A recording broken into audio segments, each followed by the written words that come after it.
Go ahead. All right. I'm going to call to order the July 21st, 2020 virtual special call meeting of the Johnson City Regional Planning Commission.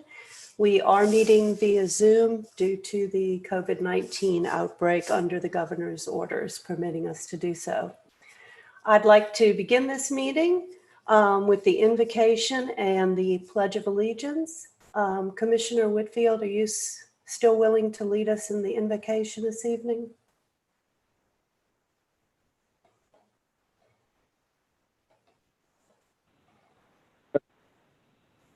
I am indeed.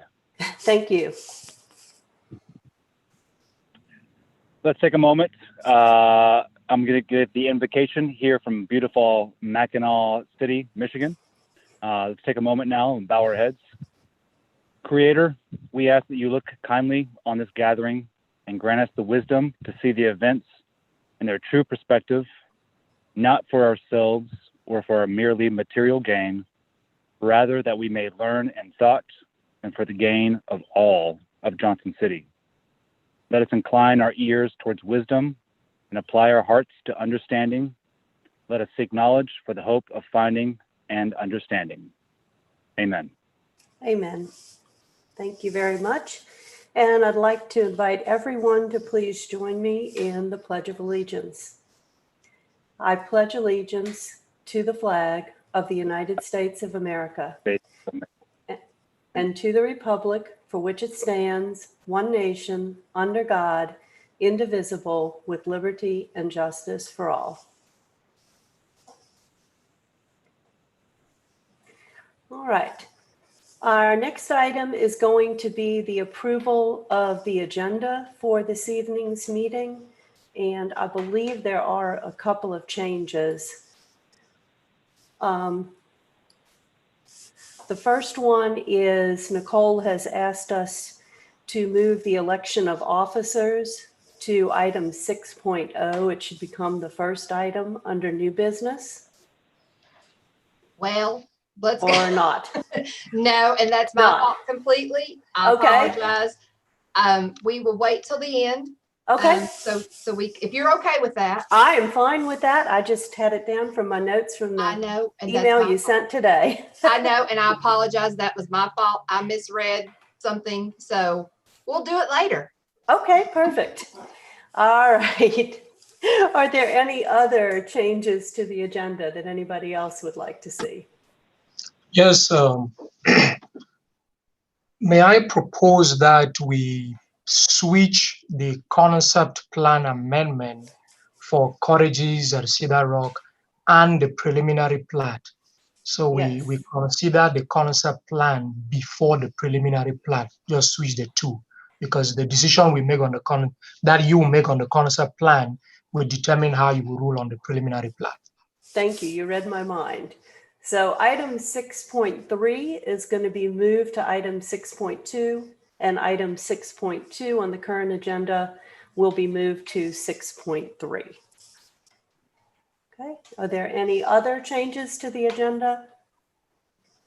If not, I'm looking for a motion to approve. I move we approve. Second. Beat you, Chris. Okay, I believe we had a motion. Was the motion by Clay? Did I get that right? I think it was by Ben. Oh, by Ben. Okay. Motion to approve by Commissioner Whitfield, second by Commissioner Degenhardt. And can we just do this on voice vote? Is that correct, Hassan? All in favor, say aye. Aye. Aye. Any opposed? Okay. Our next item is the approval of the minutes of the June 9th, 2020 meeting of the Johnson City Regional Planning Commission. Are there any additions or corrections? Hearing none, I'm looking for a motion to approve. I move we accept the minutes as submitted. And a second? I second. Okay, we have a motion to approve the June 9th, 2020 Planning Commission minutes by Commissioner Degenhardt, a second by Commissioner Whitfield. All in favor, say aye. Aye. Aye. Any opposed? Okay, the motion passes. All right, there is no old business on our agenda, so we're going to move right into our new business. And our first item is item 6.1. Consider the rezoning of property at 108 Chock Creek Road, Johnson City, Tennessee, from A1 General Agriculture District to A3 Agriculture Business District in the Washington County Zoning Ordinance. And we will begin by having the staff present this to us, please. Actually, I'm trying to share my screen. Wendy, are you there? Can you enable me to share my screen, please?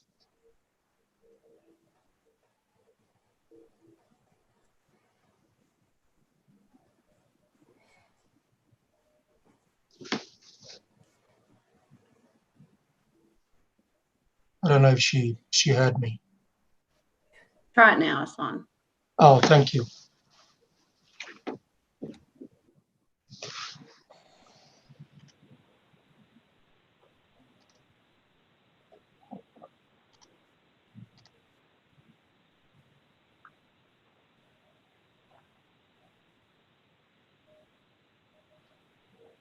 And while we're waiting for a song, it seems like I'm able to get in now, but I'm waiting for the host to let me in via video. Can you see my screen, please? Yes, it's on. Yes. Thank you very much. So before you is planning commissioners, before you is a request to rezone a piece of property within the planning region from A1 to A3 in the Washington County zoning jurisdiction. I think this is the reason we have Mrs. Charles here today, who will be available to answer any questions you may have with respect to the specificities of the zoning ordinance in the county, if you have any such questions. Just to give you an idea of the general area of the property that we're looking at, this is Bristol Highway. This is North Austin Springs Road. This is Watauga. This is Piney Flat. So that property is right there in the middle.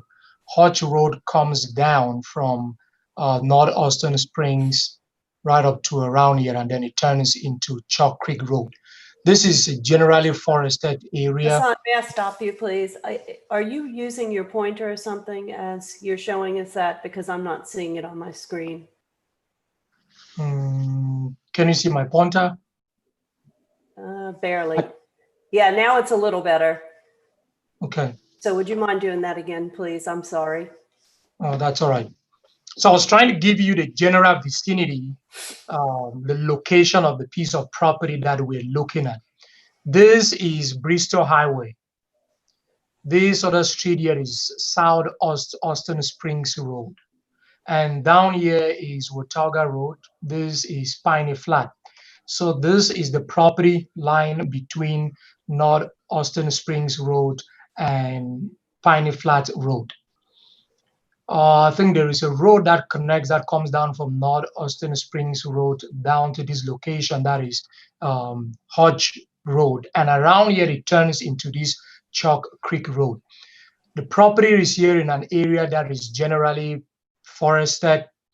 You've got this sparse single-family residential development. The location is generally agricultural in character. This is a driveway that goes up to the property as it currently exists.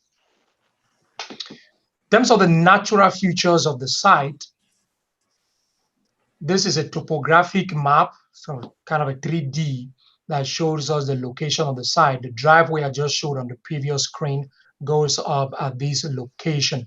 So there's a generally hilly area going into the woods, and the single family residential development are on the other side of Bone Lake. This is the lake at this location. So this is the property that we're looking at precisely. Because this property is in the planning region, The Johnson City Regional Planning Commission has authority under state law to make a recommendation to the Washington County Commission for the rezoning of this property. It's my understanding that the county at this time does not have a requirement, a concept plan requirement for the zoning of properties in this particular property from A1 to A3.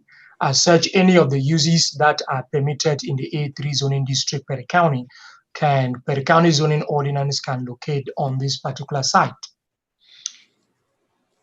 The Johnson City Regional Planning Commission, the role is to look at this from the perspective of the provisions of the future land use map in the comprehensive plan and comprehensive plan policies in the urban growth area, especially as they relate to land use. Objective 1.3 in the urban growth region, the comprehensive plan provides that in the urban growth region, the city will promote the protection and preservation of prime agricultural land and open space from premature development. Objective 1.4, the city will promote the development of livable neighborhoods by protecting the character, stability, and integrity of existing neighborhoods while meeting changing demands. So the adjoining single-family neighborhood, not really adjoining, the single-family neighborhood south of this property, it's not being touched. There is no development that will be going on the south of this property. And it's also the objective of the city to protect natural features and environmentally sensitive areas. Boones Creek will not be affected by this proposal to rezone this property to the RA3 zoning district. The future land use map designates this area that is here in green for agricultural development or agricultural uses. The A3 zoning district being requested is an agriculture zoning district. In this regard, it is the policy of the city of Johnson City as provided in the comprehensive plan to reduce urban sprawl and to minimize the loss of open space and productive farmland. So this is an agricultural use within a general farmland area. Staff believes that this request aligns with future land use map and land use policies of the city. Staff recommends approval. Okay, thank you. Are there questions of staff at this time? And I'm going to ask tonight, if everybody wouldn't mind, use the raise hand feature on the Zoom, please, so we don't overtalk each other, just so, because I can't see everybody at once. Okay, if there are no questions of staff, do we open a public meeting for this one, Hassan? Yes, ma'am. Okay, then I would like to open a public meeting if there is anybody that wishes to speak on this item on the agenda. And would they have called in or come in to the office? Preston was out there. He just indicated to me that nobody showed up. So if there is anybody, the person will be calling in. Okay, Wendy, have there been any individuals calling in on this item? No, ma'am. No. Okay, we'll give it just 1 minute in case there is somebody listening to this via live stream that would like to call in and speak in either for or against this item. Okay, seeing none, we'll go ahead and close the public meeting, and I will open up the table for discussion. Anybody would like to lead us off? A song, did the Chris here? I don't see the hand raising mechanism on my function. I apologize. Hit participants, Chris, at the bottom, and it'll list everybody. And then at the bottom of that, it should say, but if not, don't worry. Okay. Yeah, some of the Apple products, you have to swipe left or right. Oh, okay. Don't worry about it then. Floor is yours. Did we have any written communication from the community in terms of public comment submitted by emails or any other public comment? No, sir. But there were 2 or 3 calls from members of the public within that neighborhood who were in opposition to this rezoning. I think they had called the Washington County Planning Office. Mrs. Charles is here and she can throw more light on that. So I'm glad that you just said that, Hassan. For the Planning Commission's benefit, this is Preston Mitchell, first of all, speaking. Ms. Charles, Angie Charles, is the Director of Planning for Washington County, and you will see that she is on your call, and she's unmuted now.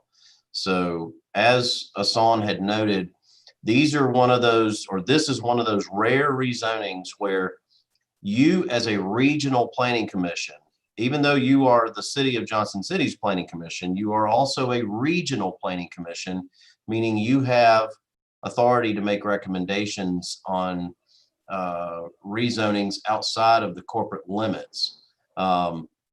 However, well, and you also have authority for subdivisions outside the corporate limits. But in this particular case, it's a requested rezoning that will not come before the City of Johnson City Board of Commissioners. It will go to Washington County.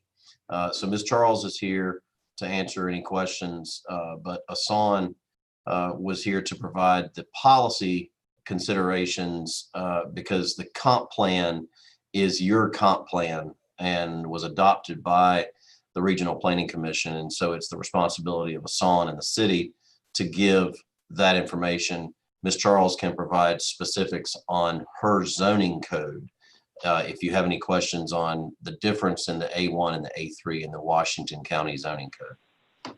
I do have a caller, unless it is one of you all, which I'm assuming not. If you'd like me to enter him. Yes, let's go ahead and take the call since, does anybody object to reopening the public hearing? No. No? Okay. Yes, then please, let's go ahead and take the call. And hello, whoever is on the line, if you're calling about the rezoning of property at 108 Chock Creek Road, if you would be so kind to give us your name and address, we'd love to hear your input. Can you hear me? We can. Okay, it's Amanda Humphrey. I live at 683 Herb Hodge Road. Okay. We don't want it at all down here.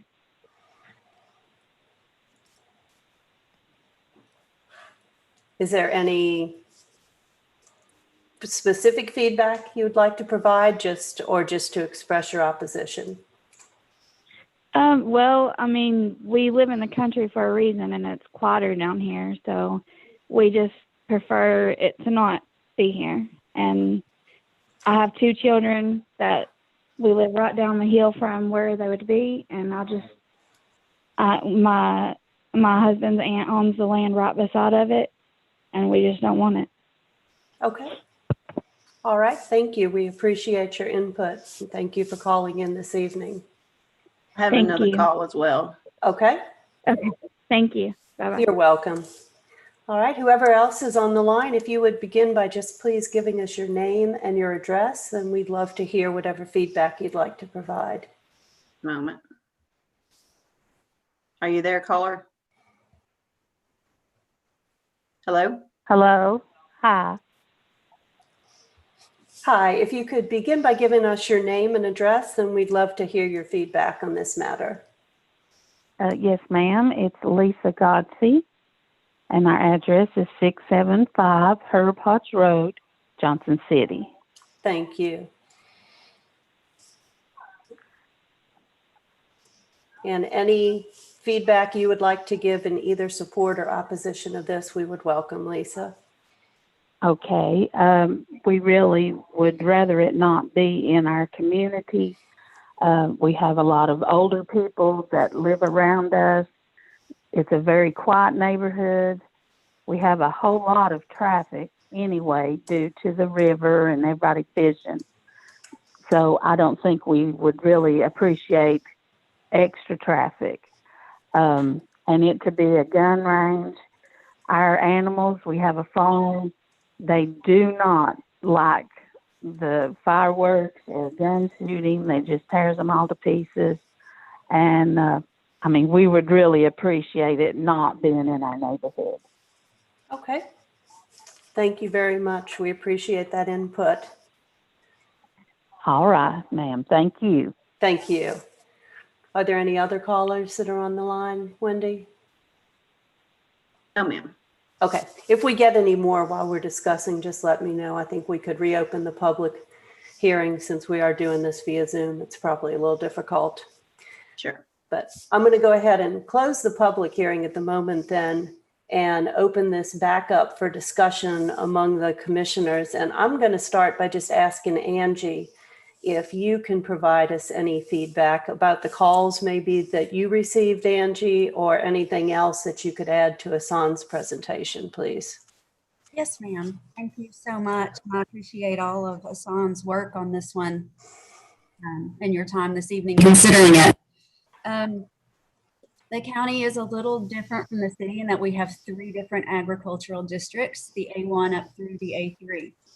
And the majority of the county is actually zoned agriculture. So it's a little different from the land use and the zoning that you see inside the corporate boundaries. The A3 begins to introduce more business type uses than what you typically see in the A1, which is a little more just more rural farming related. So the businesses in the A3 would normally locate near these agriculture activities and natural resources. Hassan is correct. We do not have a concept plan requirement with this type of rezoning request. So that's why you do not have one before you, but they are requesting to do a handgun and outdoor firing range to teach the handgun safety course through the state of Tennessee. My office has received 2 phone calls where the property owners were in opposition, and their stated opposition was that they had concerns about stray bullets or the discharging of firearms close to their properties. The county does not restrict discharging firearms now, so you can shoot on your property if you are in the county. The difference being the A1 district that the property is zoned now requires an indoor firing range, whereas the A3 would allow for the outdoor firing range, which is what the petitioner is requesting since he has such a large acreage. There is a requirement that if you do have an outdoor firing range, it not be closer than 250 feet to the property line. So we feel like that would help with the immediate concerns that the neighbors had about not wanting it right on top of their property. That gives you some physical separation. But the county does, our recommendation is in line with what your city staff has provided you this evening in support of the request. Okay. Thank you, Angie. Thank you. I appreciate it. All right. Does anybody else have a question of Angie? I do. Angie, thanks for being here tonight. This is Clay Hickson. I don't see that we had in our materials an overlay of current zoning in the county in this area. Would this rezoning request constitute a spot zoning per se? Is there other A3 in the area? And maybe you can speak to that and where maybe this commission may know other A3 versus A1 within our county, within our future planning boundaries. Yes, sir. Thank you. The predominant zoning in the county is A1. So there is, this area is mostly A1 out here. There's not very many A3 zoned properties in the county. If you're looking at an overall percentage, it's one of the zoning districts you just don't see if you're looking at the zoning map as often. So it's not a spot zoning in terms of you're not putting, for instance, like I guess what you all are used to seeing, it wouldn't be like putting a B4 inside of an R1 neighborhood where you're really seeing completely opposite land uses. The A3 is still an agriculture district, so it's not considered spot zoning. Angie, I have a question. Yes, sir. Does the county have any intentions or plans to do any road improvements in that vicinity of this property? None that I've heard of, no, sir. Okay. Is it correct that the street that connects to the driveway is in fact one way, or is it two way? How wide, do you know how wide the street is? I unfortunately, I do not have that information with me. I didn't think to bring my my road list from the highway department. I can certainly get you that information, but I do not have it this evening. Okay, as I drove through the community several days ago, I noticed that the driving was very close, and there is a lot of recreation in that vicinity. Yes, sir. And the majority of our county roads are typically narrower than what you see in the city. That's not uncommon in the county.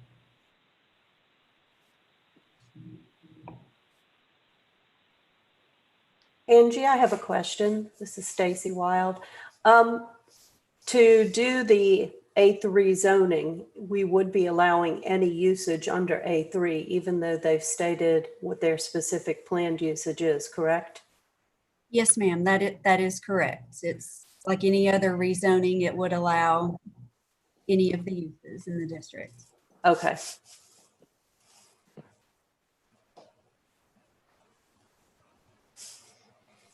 Are there other discussion topics amongst commissioners?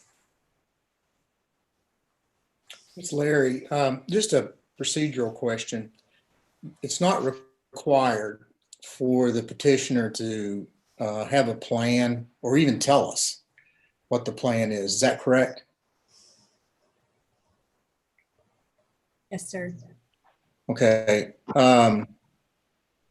So therefore, as a planning commission, we're supposed to look basically at the appropriateness of the request versus how we feel about what potentially could be there.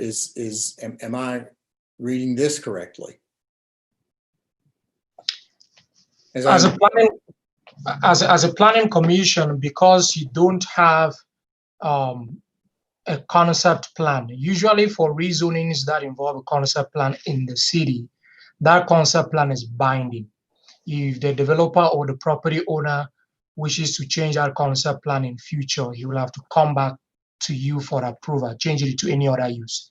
So in this particular case, in the absence of a concept plan, you need to take into consideration from the city perspective, really essentially the comprehensive plan, the future land use map. What does it designate that area to be? What are the policies that are applicable in that particular area? But if you wanted to narrow it down to the specific use of the property, then you'll be looking at all the potential uses that could go on that site. Basically, the uses permitted in the A3 zoning district. Hassan, considering all of the uses that are permitted in that A3 district or zoning district, would the city still support this request, or is it only because the petitioner has given us a specific usage that the city is showing support for this? While we generally would not go into the details of each of those uses, we do not think that they are incompatible with agricultural development, basically. They're not incompatible with agricultural uses, as Mrs. Charles did indicate. These are generally uses that would allocate in areas where you have recreation, natural resources, uses that would take advantage of natural resources, or just being outright agricultural in nature. And we think that those uses align with the objectives of the agricultural land uses in the urban growth region and with comprehensive plan policies. So we will still favor the rezoning. Okay. And Angie, I have one other question for you. Given the concern of Lisa, who called in about the potential of guns and the shooting would spook her animals, given the nature of this property and the size of that, do you think that is a realistic concern, or do you think that given the size of the petitioner's land, that may not really be realistic? Given the size of the land, it's always difficult to guess how sound is going to travel with the topography out there. I know that, like I said, you can already discharge firearms on your property now. So I'm not sure that the frequency that these handgun classes will be carried out are going to be something that's an everyday occurrence. But if the property owner wanted to now, he could go outside just for his own target practice and have that right as frequently as he wanted. So for what that's worth. Okay, thank you.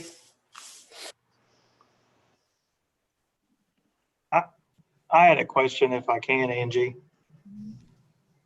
Is that the specific use that we just heard about? Would that be permitted under the outdoor recreation facilities under the county zoning ordinance? Is that what that is? It's actually just it's a straight up permitted use, a shooting range, an outdoor shooting range listed in the A3. So it's separate from the outdoor recreation. Oh, okay. Can you just point me to where that is? Do you know where that is? Yes, sir. If you're looking at the A3. Please don't call me sir. Mr. Mays, if you will look at the A3 district, the very first 603.1.2. It begins with animal hospitals and veterinary offices. Oh, I see it. Okay, thank you. So there's no minimum lot size or anything like that. I know for like the recreational facilities, it has to have like 25 acres. So there's no minimum like that. That's correct. Yes, sir.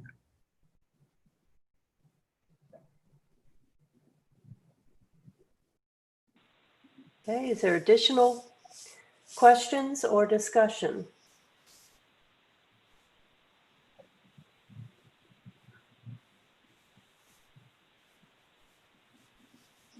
All right, hearing none, I am looking for a motion to either approve or deny the petitioner's request for the rezoning of the property from A1 to A3. Madam Chair, if I could, this is Preston. I just wanted to point out to the board, like what Mr. Mays was, I believe, looking at, if he's looking at his iCompass backup material. The A1 listing starts on, I believe, page 6 of 15, and then the A3 listing starts on page, if I can get my thing, 11 of 15. So if you're looking at your iCompass, if you've got it split screened, 11 of 15 is where your A3 starts with your permitted uses. Okay, and I do see Commissioner Mays has his hand raised. Did you have something else to add, Brett? No, that was from other one. I don't know how to undo it now. Oh, okay. Down at the bottom it says. Oh, lower hand. Okay. Yeah.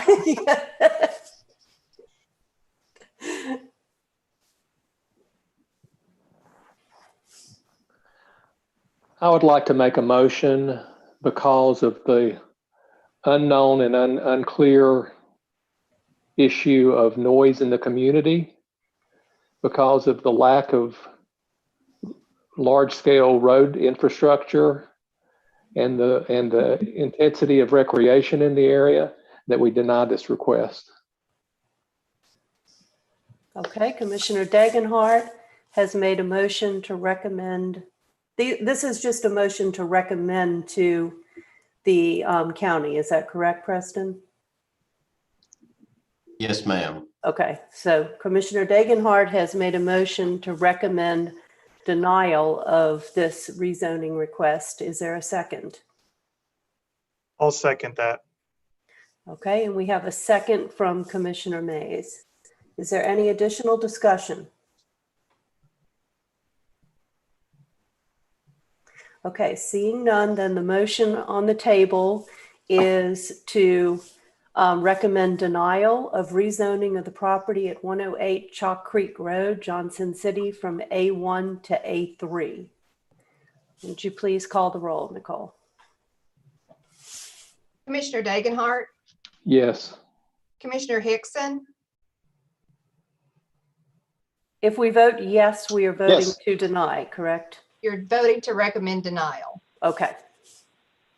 I'm sorry, Commissioner Hickson. Yes, ma'am. Thank you. Commissioner Mays, Yes. Commissioner Whitfield, Yes. Commissioner Calhoun, No. Commissioner Aldridge,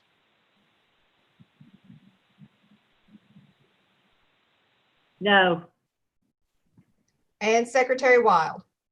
No. All right, we are for denial and 3 against denial. So recommendation to denial was approved or passed. Thank you very much. Okay, our second item under new business is actually what is listed as item 6.3 on your agenda. Again, we're going to take it before item 6.2. And this is to consider a concept plan amendment for the cottages at Cedar Rock Phase 3 at 4835 North Roan Street. And we'll turn it over to staff for presentation, please.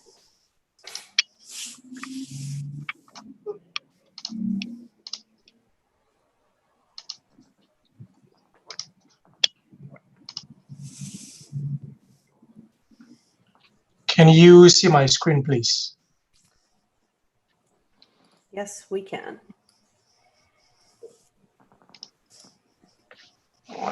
Thank you. Planning Commissioners, this is a request to amend a concept plan for the cottages at Cedar Rock Phase 3 subdivision. The property is right here at the intersection of Hammett Road and North Roan Street. This is Kingsport Highway, North Roan Street, otherwise known as Kingsport Highway. So this property fronts both North Roan Street and Kingsport Highway. To the back or to the south of the property, southwest of the property, you have this single family residential subdivision pretty much built out now. This is phase 2 of the subdivision, which you approved, and houses are currently under construction for these lots adjoining Bringsley Way. So this is the general vicinity or the location of the site that we're looking at for this development. To give you a background of this, in November last year, you considered this concept plan for the rezoning of this property from B4, Plant Arterial Business District, to R4, Medium Density Residential District. The developer proposed at the time to construct 10 single-family houses on individual lots as laid out on this plan. The City Commission approved that in January 20, approved that concept plan with the rezoning of the property in January 2020, basically at the beginning of this year. Since then, the developer intends to amend the concept plan. He's changing his development plan, going from 10 single-family lots to, this will still be single-family development, but instead of the houses being on individual lots, we will have 5 buildings basically constructed in townhome condominium style. So this would be a PUD development, 5 buildings, each of them having 5 units. So the total number of units on the site will be 20. The most essential change here is the increase in density. The number of units on the site is proposed to go from 10 to 20. Staff received, when we sent out the notices to this neighborhood, staff received a lot of very many calls. I think there were about 11 calls from residents in this neighborhood opposing the proposed change in the concept plan. And all the neighborhood stated was concerned with traffic. At peak hours in particular, a lot of traffic, the neighborhood residents stated that traffic backs up at this point going into the neighborhood, and that the Hammett Road is becoming too busy. The initial plan or the development of this subdivision considered the possibility of extending that mud road. So that mud road currently stops at this location. And the plan was that in future, it's going to be extended into North Roan Street to provide another exit point that can disperse traffic inside the subdivision and avoid any congestion at this intersection or avoid Hammett Road being too busy. It should be stated, however, that Hammett Road from this point further into the subdivision was constructed as a local street strictly for residential development. And from this point up, or from here up to North Roan Street, it was constructed with a 55 feet right of way for non-residential traffic. The reason being that at the time, this property was zone B4, which could accommodate non-residential development.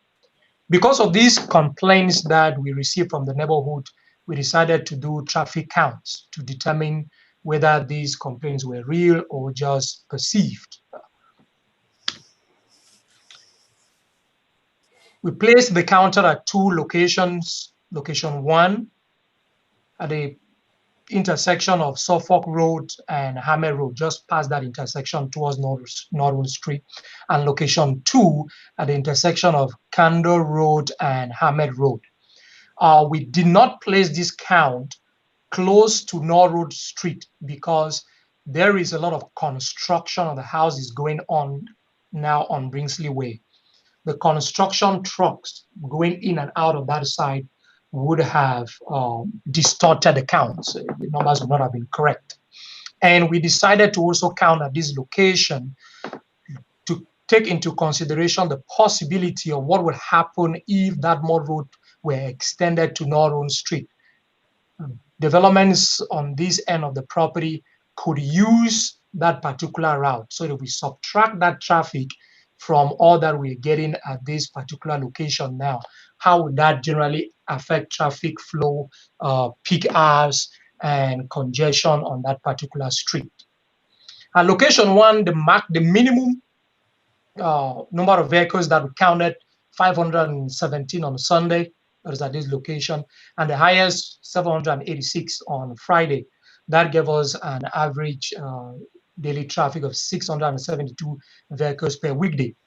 And location 2, the minimum was 156 vehicles on Saturday and 219 vehicles on Thursday and Friday. So we had an average ADT of 203 vehicles per weekday. But there were a couple of factors that we had to take into consideration. This was at a time of COVID-19, stay-at-home order. It's possible that the numbers are low because very many people are not leaving their houses to conduct business as usual. Secondly, school is not in session, so it's possible that we don't have a lot of traffic on that road because we don't have school, people driving up and down to drop kids in and out of that neighborhood. The counts were also 30% lower than the Institute of Transportation Engineer averages. This is very uncommon. Usually when we do these counts within neighborhoods in the city, it would be somewhere 10 to 15%. If it really goes high, it's about 17, 18%. If it really goes low, 17 to 18% lower than ITE numbers in the city. So 30% was significantly off what we usually have. And construction vehicles activity at the entrance certainly could create disparity if we had those vehicles for any reason driving down in this particular area. Because of these variables, we decided to discard those counts. It's always good to use the count, the numbers themselves, the actual count. But when we have a situation like this, the outlier is just very significant. We decided to keep out those counts and use a conservative approach by utilizing the ITE trip generation numbers themselves in the manual. Based on the ITE numbers, there are 140 lots total, that is existing and including these number of lots that have been approved to be constructed on Bringsley Way. The total number of lots come up to be 140. The combined ADT with that would be 1,330 vehicles per weekday. If we add the 20 units that are proposed to be constructed on this site, that will come up to 1,520 vehicles per weekday. Now, local streets are generally designed to function with traffic of 1,500 vehicles per weekday. That generally reserve the single-family residential area feel of the neighborhood. So this is, with the 20 lots, it's kind of borderline 1,520. It begins to feel somewhat like being in a multi-family neighborhood. You know.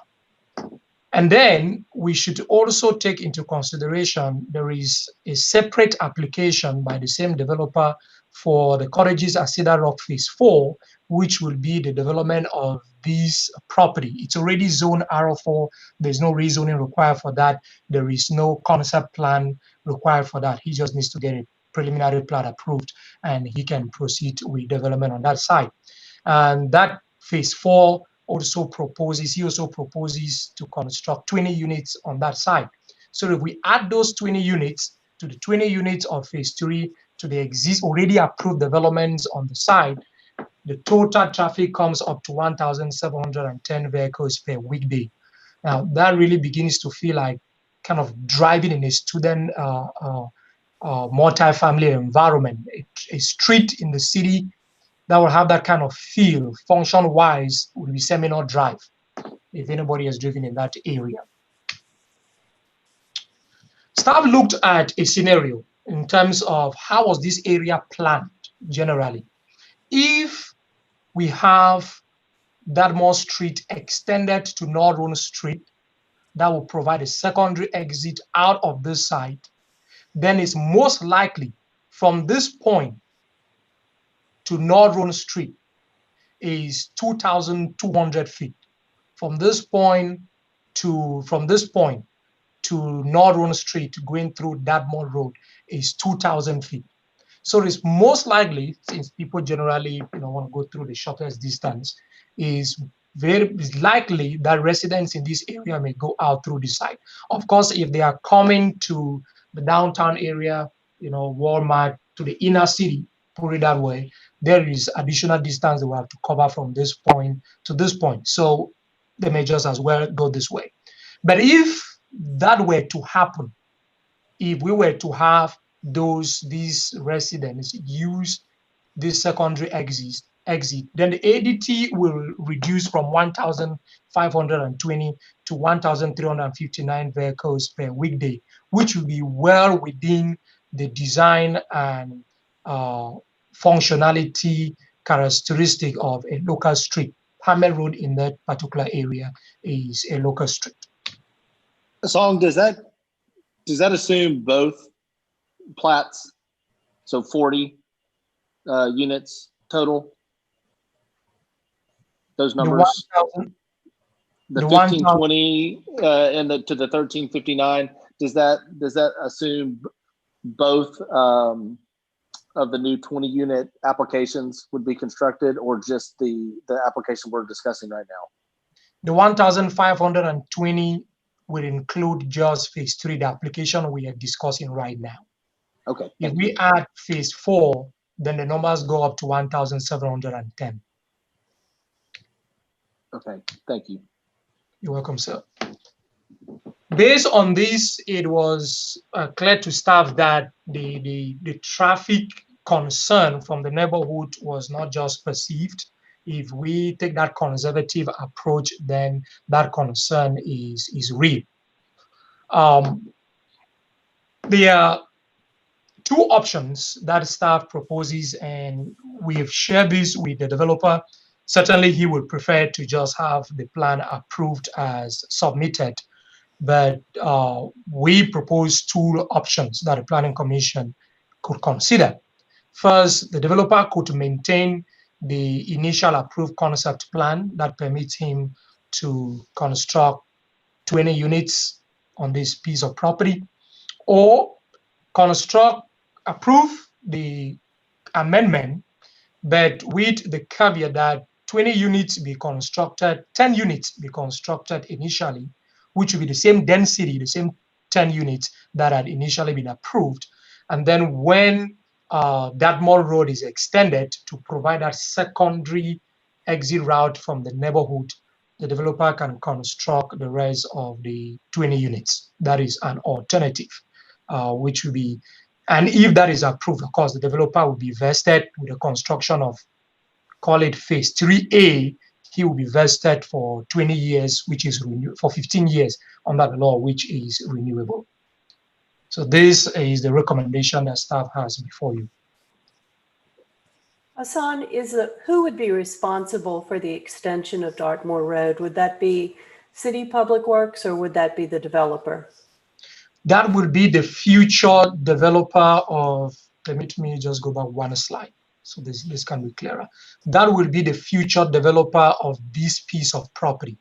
Okay. So Dartmoor Road right now has a 5-foot control strip at this end. If you look at Dartmoor Road, it has a cul-de-sac at this end, which means it is designed to terminate there. There is no planned extension. It's going to terminate there forever, if you permit me use that word. Right. But at this other end, it is planned to be extended into this piece of property.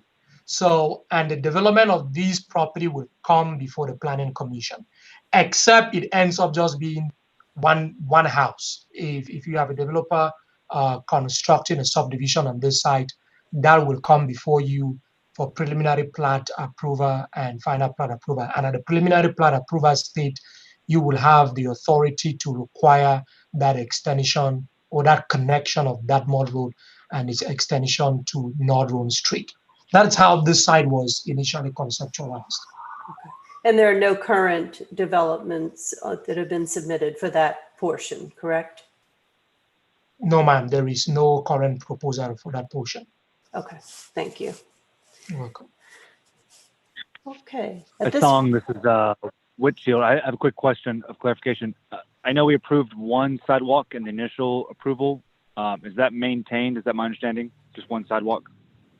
Yes, sir. One sidewalk. The concept plan shows just one sidewalk on the same site that you initially approved, which was the site that will have the lots. In this case, that would be the same site that will have the buildings. The reason you gave for granting that variance was that there will be houses only on one side of the street.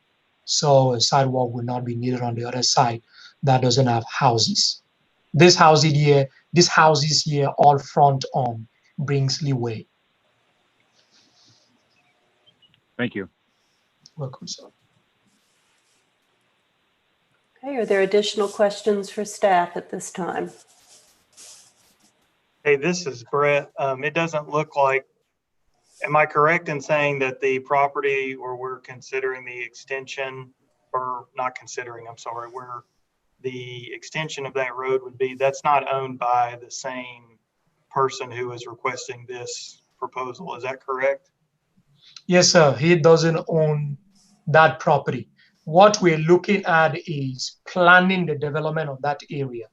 The future development in the future subdivision of this property, the Planning Commission will have the authority, the powers to require that connection, which is why when this phase 3 of Cedar Rock subdivision, phase 3 or phase 4, let me correct me on that, of the Cedar Rock subdivision, when these lots here were created, the Planning Commission required that this stub be created with a 5-foot control strip to ensure that any future development of this piece of property, the Planning Commission will be able to require connection to that street.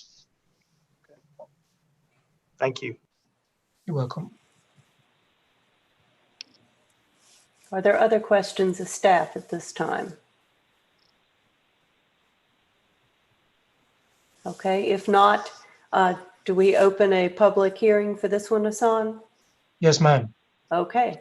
And just before you do, the developer had a neighborhood meeting on this. There were 17 persons in attendance, and there was general opposition to the 20 units as proposed. Okay. All right. At this time, then, I would like to go ahead and open the public meeting. If anybody has any input and would like to speak either for or against this item. Again, Preston, are you all going to check the lobby as well as the phone lines? I will be happy to walk back out to the lobby just to verify. There was no one out there earlier, but I'm happy to do that. I'll do that right now. Thank you very much. And at the same time, we'll give anybody who wants an opportunity to call in to do so. And Wendy, please let me know if we have anybody on the line. Okay, none yet. Okay.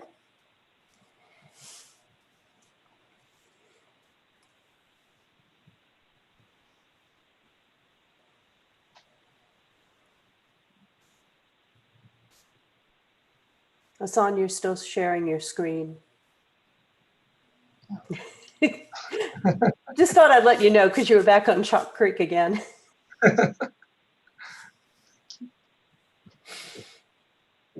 Dr. Weil, this is Alan Cantrell. How well known is the phone number that they would call in on? Is it displayed somewhere? I believe it's displayed right now on the screen. Is it not showing on your screen? It is showing. I'm seeing it, Alan. I'm seeing 646-558-8656.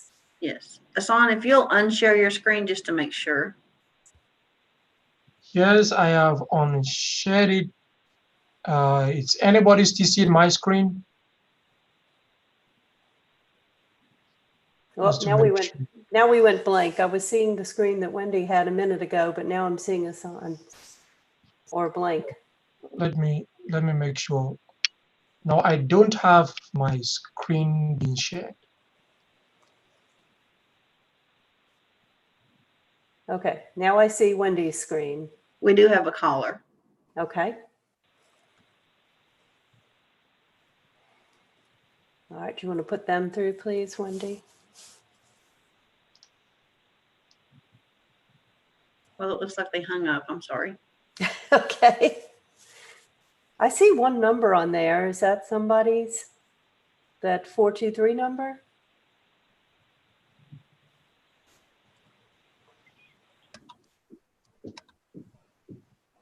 Is The someone on the 917 phone? number, Commissioner Woods. Hello? Hello? Yes, this is Tim Carter, the developer. I just wanted to call in and sort of explain the reason for the changes that we are requesting. D.R. Horton is building the 24 lots that we did in phase 2. And I agree with the residents of Cedar Rock. The traffic there has been a nightmare because nobody anticipated them coming in there starting 24 houses at one time, but they started January 1st and they are about done with all 24 houses, and they've all sold.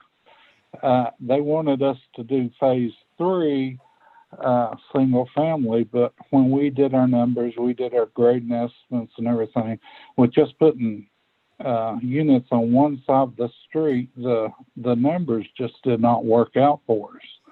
So then D.R. Horton asked us to come back and look at putting townhouses in there, which gives us the twice as much of a yield. So we did that, and we agreed to do that. And these will be the first townhouses built in the Tri-City area by D.R. Horton. And they're excited to be able to get to do those. A couple of things that we looked at when we were doing this, the actual counts there were quite low, which was the average was 672.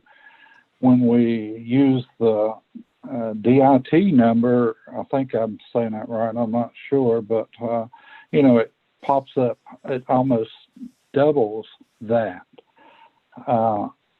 We feel that those numbers probably are skewed by construction also, because all of the construction does not go down Brinkley's way.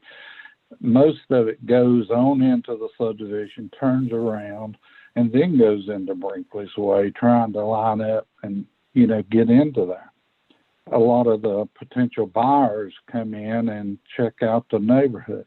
So I do feel that after the construction is done on Brinkley's Way and on these townhouses, things will normalize. And it has been aggravating for everyone, and I apologize for that, but they came in there and just started everything all at once. But we do think after the construction's done that things will normalize, and we would be a little bit over using the DIT numbers, but using the actual numbers that the city counted, we would still be under that. And the other thing is that we are at the very front of the development.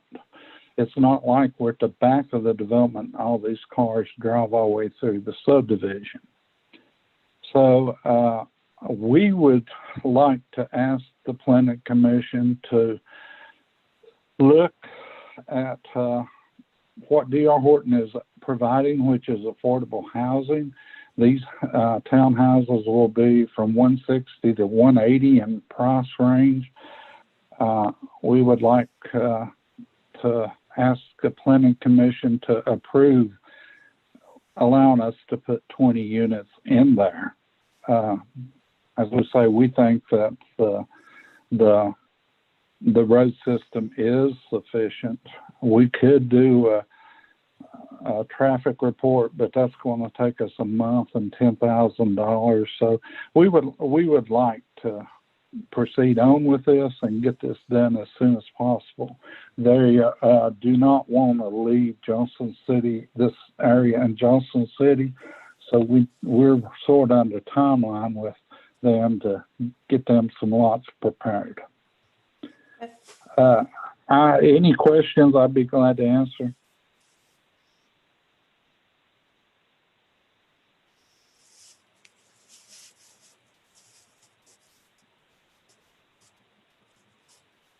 Okay, well, we really appreciate that input, and we'll certainly take that into our consideration and debate. So thank you very much for calling in and offering us that insight. All right, thank you. Thank you. All right, Wendy, are there any other callers? No, ma'am. Okay. So seeing no other ones, we're going to go ahead and close the public hearing. But again, if you do get a call on this item, please let me know. We'll reconsider opening it given the nature of the Zoom meeting. Sure. But I'd like to go ahead and open up for discussion amongst the commissioners on this matter at this point. Commissioner Wild, I have just a couple or a comment and a question, or a question and a comment, I guess we'll phrase it that way. But my question is on the public feedback, was it mostly focused or exclusively focused on traffic counts, or was there any feedback given the attached single family homes, PUD development, given the character of the neighborhood? Is there any feedback on that we have from staff or otherwise? Good question. Yes, 2 calls. There were actually 2 calls that were related to that. One of the opposition, one of the calls was that I think the person lives in this area, or you not see my screen, somewhere further down on Suffolk Road. Give me a moment, let me see if I can reshare my screen in order to provide answers on this, please.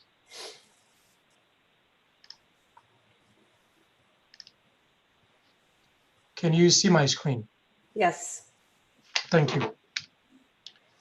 So I think there is a resident who lives in this area who called complaining that when she bought the property, her property, there was the understanding, she understood that this was all going to be single family residential development. And what we're bringing in was multi-family development, which is not in line with what she had in mind at the time that she purchased her property. However, that is not very accurate. As I indicated, this property was zoned B4, Arteria Business District, which prohibits single-family residential uses on the lower floor, or in any development with residential development on first floor. So you could not go on this property at a time when these houses were built and construct single-family units, just as you have on Bringsley Way on this property. So that was not very accurate. Then there was also the second call dealing with this is multi-family development, or insinuating that what a developer is proposing is multi-family development. But in the zoning ordinance, we have 4 or 5 different types of single-family developments. This is not going to be rented. This is not multi-family rented development. This is PUD, single-family planned unit development under the zoning code. These will qualify as a single-family planned unit development. Each family will acquire, buy, and own each of those individual units. So, and in terms of density, if you really look at the density, it is comparable to the density in this particular area between Suffolk Road and Hammett Road. The density in this area, look at the total land area, the number of units here, the density here will be comparable. Thank you. That's helpful. And then I guess my comment is, it seems like we may have a conflict between our zoning being R4 and I guess what I'm hearing is generally acceptable traffic counts, because we have this zoned R4, which supports the density that the developer is proposing, yet that's going to lead to traffic counts that are above suggested maximums. Can someone speak to that? I'm having a tough time. It seems like an incongruity there. What the zoning ordinance provides is maximum permitted density. It does not imply that the developer must build to that maximum density. In the approval of subdivision, the Planning Commission has the authority to look at the infrastructure that is available to support that particular development. If the infrastructure cannot support the proposed density or that maximum density, Planning Commission can require that the density be reduced. So from a subdivision development perspective, we're always looking at public infrastructure. Do you have infrastructure to support that development that is being proposed? If we have enough infrastructure, sufficient infrastructure to support the full density of 14 dwelling units per acre, then yes, there will be no reason to deny the developer that maximum density. So the density we have in the zoning code is not a required density. It is a permitted maximum density, which a developer can have within a particular context, and that context is the availability and sufficiency of infrastructure to support that development.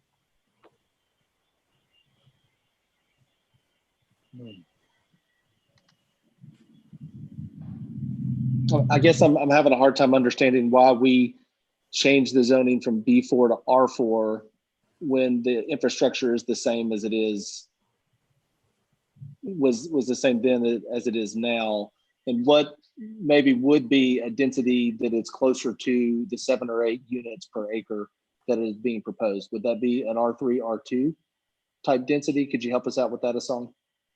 It will be the R3 density is 7 dwelling units per acre, which will be exactly half of what we have for the R4 zoning district. But much closer to the proposal from the developer. Much proposal. The R1 and R2 really doesn't have dwelling units per acre. You just permitted a certain minimum lot size on individual lots Right. in the R1 and in the R2 zoning districts. So it's important, please, let me remark that what you have in front of you is not a rezoning request.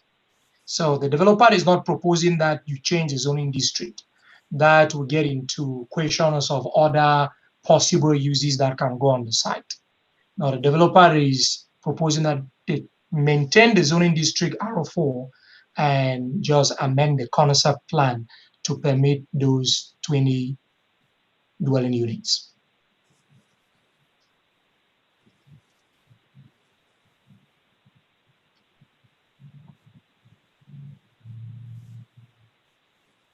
Song, could you revisit the discussion that you started earlier where the developer might consider a scaled back plan and instead of build 4 5-unit buildings, build 2 5-unit buildings with 2 more coming perhaps in the future? This is not a proposal from the developer, as you've heard him present. He will, and staff did indicate this, he would prefer to have all the 4 units built at once, especially because the developer, is not the same person building these houses. He would just be building the street or the road going in, providing any other utility infrastructure, and then D.R. Horton will be coming in to put up the buildings. So he's not really fully in control of the buildings at this time, or possibly even in the future. One may not know. So this was a kind of a concession recommendation, if I can put it that way, that takes into consideration the possibility of dispersing traffic within that subdivision when when a secondary exit is constructed, basically extending that mud road to North Roan Street.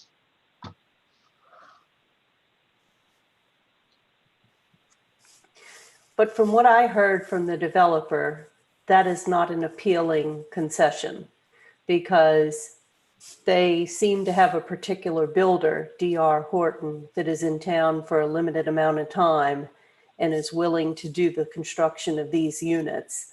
So if I understood correctly, building 2 units now with the anticipation of building 2 at some point in the future when Dartmoor Road is extended would not really be very viable for them. That's correct. That's what I thought. So I agree with Commissioner Hickson. We are in a catch-22 because what the developer is proposing is significantly less than the maximum density allowed, but we do not have the infrastructure in place to support it. And given that there's not a proposal from the owner of the land where the potential extension of Dartmoor Lane would exist, I don't see that occurring in the foreseeable future. This is Alan Cantrell. Let me maybe clarify a little bit about the traffic and the use of that first section of street coming off of Kingsport Highway.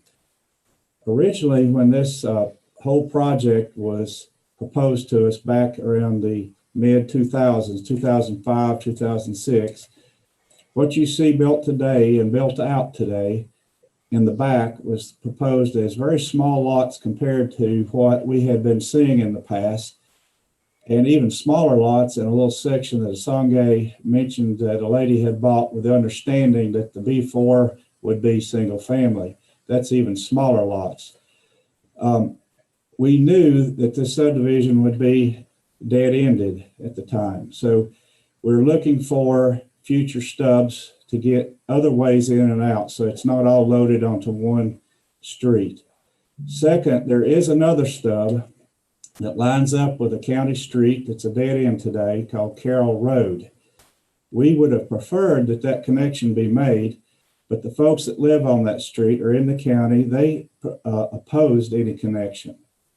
We went ahead and had the developer build a stub in the slight chance that that would be a better road in the future. The county highway superintendent came before the board at that time, said he had no plans to upgrade Carroll Road. So that is why that stub was not utilized, but it's there and can be if Carroll Road ever is improved. The front portion was proposed to be B4, and what we were shown at the time is no guarantee it would ever be built that way, was a strip shopping center. The homes would be behind it. You would have various businesses in this strip shopping center. So there, for that reason, we made that first section of the road from Kingsport Highway back to about the first row of lots beyond Brinkley Way, that front on Suffolk Road. From there forward was pretty much the B4, a huge area. So that section of road was to be a non-residential standard. On the non-residential standard roadways, we don't have the limits that were spoken about earlier, the 1,500 or 1,200 or whatever. As a matter of fact, we do have a couple residential streets that don't have a limit on them, like a boulevard or a rural street. They're unlimited. The next street above a local street is a feeder street. The feeder street would be 1,500 cars a day or more. The lowest commercial street happens to be roughly the same. It's actually 1 foot narrower, the commercial street is, than a residential feeder street. So that section between Kingsport Highway and the beginning of the residential buildings built to a commercial standard actually exceeds or very equal to the feeder street for a residential neighborhood. If I build a large residential neighborhood, I'm going to come in with the lanes and the locals, and eventually I got to feed everybody out onto a street that gets you out to an arterial like Kingsport Highway, and that's what the feeder street is about.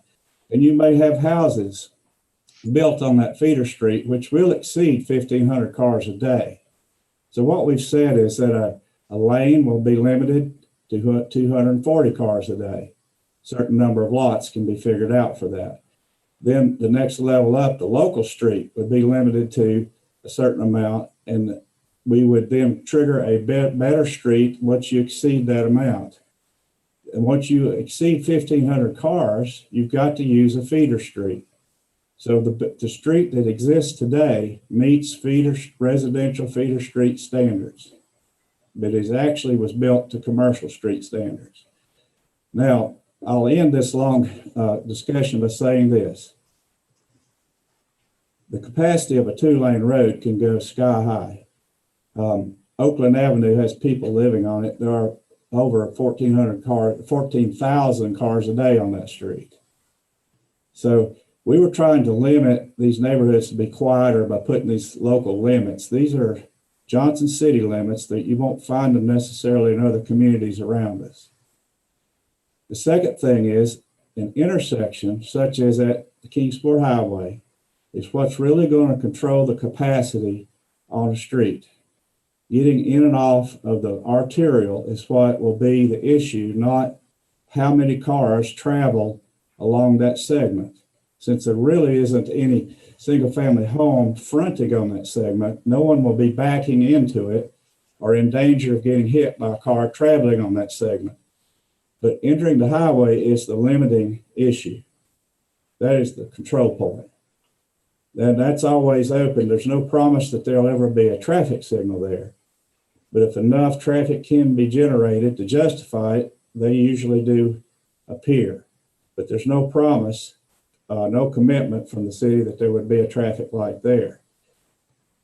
So the main point of what I'm saying is that segment of street should be sufficient for the traffic, 1,500 trips a day or more.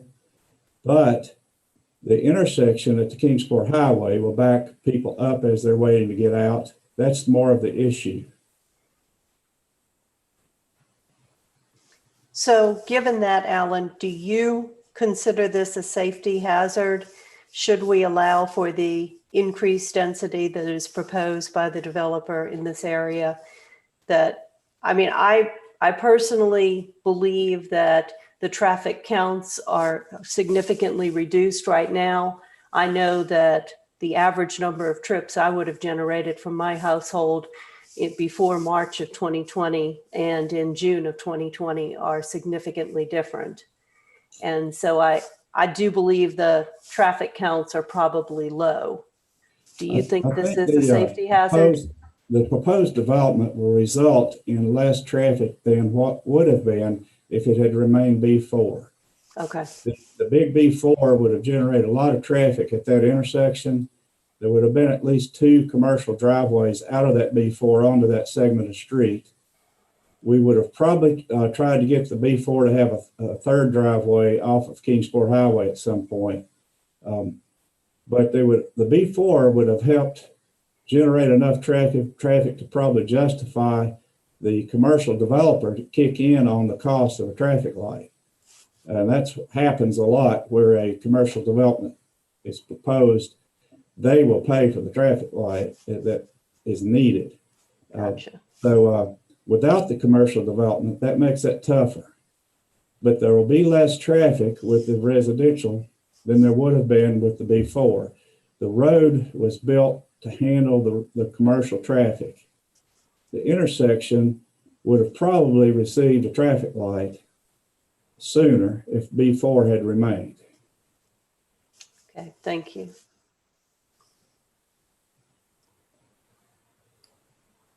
Are there other questions of staff or other comments from commissioners? Mr. Cantrell, I know I hear you saying there's no commitment. There's nothing, and I'm not very familiar with the regulations on traffic lights for the city, but there's nothing that would prevent a traffic light from being there. Is that right? Certain amount of traffic would have to be there. Anthony Todd, we have him here tonight. He's our traffic director. He may want to explain that in better detail than I can. There are regulations that that allow you to put in a traffic signal. Some of the regulations are volume related, some are accident related. So the combination of different things can bring your volumes down. One of the things that you're going to be under a little bit tighter scrutiny because this is a state highway. So the state would weigh in on this as well. We also have some local standards that those costs may not be at the same level as what you might find in some locations where we generally put in mast arms and a more neat display than what you would see in other locations. So the cost might be higher in Johnson City than it would be in other locations, which also makes it a little bit more of a burden if you're expecting a developer to provide a traffic signal. But the first thing that you would have to have is the traffic volumes that would justify it. It's very difficult to get good numbers right now, obviously, with the COVID. We're seeing numbers substantially reduced. Sorry, my light's going out here. Substantially reduced in locations where we keep constant counts. And those numbers are going up and down, I guess, as the news of the virus. And so we saw a steady increase, but we're now seeing a decrease again. So it'd be very difficult anytime soon for us to get real numbers to be able to evaluate it very well. But there's nothing with regard to like proximity to the intersection at Boone's Creek or anything like that that would prevent one from being here, not related to volume or those kinds of, or cost. Not at this location. We do expect that there be a separation of traffic signals because obviously having closely spaced traffic signals presents a big problem for us. That is not a problem at this location. Okay, thank you.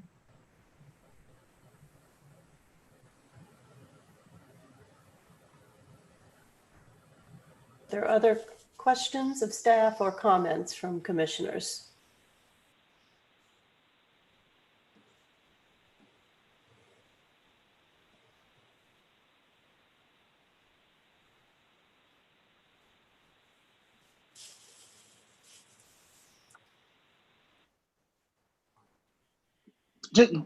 I think I have just some clarifications here, guys. I'm sorry to drag this out. Is it the ICE numbers? It sounds like that's the best data for us to base a decision upon tonight, given the fact that there's some wonkiness in our traffic counts because of multiple considerations. Is that a fair comment? Yes, so if you recall, when we did I don't know if you were on the planning commission at the time, the rezoning for the property out there on Greenwood Drive. If we had used simply based analysis on ITE numbers, I don't think that you would have easily supported that subdivision. The numbers would have been very high. So we did actual counts, and we didn't have COVID, the current COVID situation. I think school was on. The variables we're dealing with here were not applicable, so we were able to confidently rely on the counts that we have. So in this particular case, with all these variables at play, it is scientifically safer to rely on ITE numbers. So that's why we took that conservative route. It's very possible that if everything is normalized down the line, with the counts out there, they will be lower than ITE numbers. It's very, very possible. So, but at this point, we don't know what those numbers will be. We're using ITE as the safest bet. Let me explain ITE. That's a service organization for traffic engineering. And over the years, the traffic engineers in different communities always run into what we have tonight, where they're asked to estimate the traffic from a proposed development. So years ago, ITE being a service organization to support the profession, they decided, well, if we could get cooperation from communities, traffic engineers across the country, to submit traffic count data for different types of development, we would categorize those different types of check counts. And over time, as more counts come in, the numbers get more accurate. So it's based on real traffic counting across the nation and different communities that are willing to support the project and submit traffic data. So the staff at ITE organization, they take those traffic counts and make sense out of it and publish it. And there have been several editions of this documentation or this book. And it's used all across the nation to project traffic. And it can distinguish between large communities and small communities. Thank you, Alan. Are there other comments or questions? Yeah, and again, just to compare, based off the both proposed developments, those ITE numbers suggest 1,710 vehicles passing through this intersection for if both were approved and developed as 20 PUDs. Yes, sir. If for both phase 3 and phase 4, ITE, that's what we would have. And I think what I was trying to say is if you have a residential development that traffic volumes start getting up there around that 1,700 figure, you would cause the developer to build a feeder street. Further back where the volumes are less, you would let him build streets that don't support that high of a number.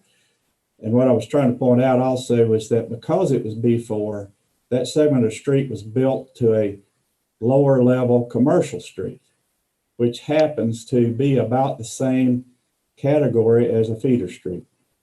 A feeder street will handle 1,500 trips a day or more. Okay, very good. Okay, that's great to hear clarification there, Alan. I appreciate it. So what I'm hearing is the street will handle the capacity. The difficulty is going to come at the intersection and the ability of the residents to enter or leave the neighborhood at that intersection and the potential backups that may occur. And that is because there is not currently a light there And since this is no longer B4, it is residential, we have not had the developer involved in adding to putting in a streetlight there. It's unlikely to occur sooner than later. That's a correct summation. Thank you. Mr. Todd, can I ask a question, please? Sure. Do you know if there's a record of any kind of accident history at the intersection of Hammett and 36, say over the last year? We do have those records. I do not have them right in front of me. I might be able to get them here in a few minutes, but I do not know of any outstanding number. We're looking at typically when you're looking at a traffic signal, if you're trying to lower the numbers for justification, 5 right angle accidents in a year is typically considered to be a reason to lower those numbers. So that is kind of the standard. If it's less than that, it doesn't necessarily lend itself to lowering the numbers because a traffic signal may or may not lower the numbers. And typically a traffic signal doesn't actually reduce the number of accidents. It just changes them from right angle to rear end most of the time. And I will be glad to go and look at those numbers. If that's easily accessible and you could get that within a couple of minutes, I would appreciate it. I will give it a shot.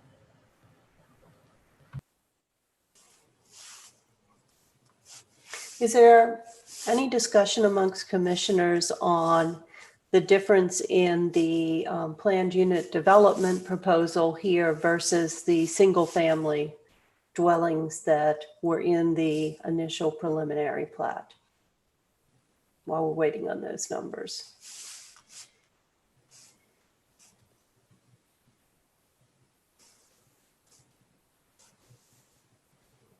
One point I wanted to make, and it's about the concept of mixed housing within a particular vicinity of the residential area. In my opinion, that speaks toward the opportunity to build the PUD units, perhaps at a lower number of them, perhaps 10 instead of 20, and having the lower price point for purchase in the neighborhood, which would create more of a mixed neighborhood. So that tends to drive me toward that kind of conclusion. I'm not sure I'm following you there, Commissioner Dagenhart. I think what is proposed were 4 individual units and each one would have 5 contained in them. So that's what would give us the 20. So if we limited them to building only 2 of those, you would get the 10, is my understanding. But I don't think that that's going to be economically feasible for the developer because I believe they want the builder to be able to build all of the units at one time before this builder leaves the area. So I don't think, from what I heard from the developer, is that I don't think it's going to be feasible for the builder just to come in and build 2 of those units now, which would result in 10 housing units with the potential to come back and build 2 later. I agree with you. I like the idea of the planned unit development. I like having the mixture of housing options within the neighborhood and particularly the different price points. But I don't think it's going to be feasible for him to build 2 out of 4. Well, I think that makes an assumption that the same builder has to build it all in at one time. That's true. And that may not be the case. It's hard to tell that. Yeah.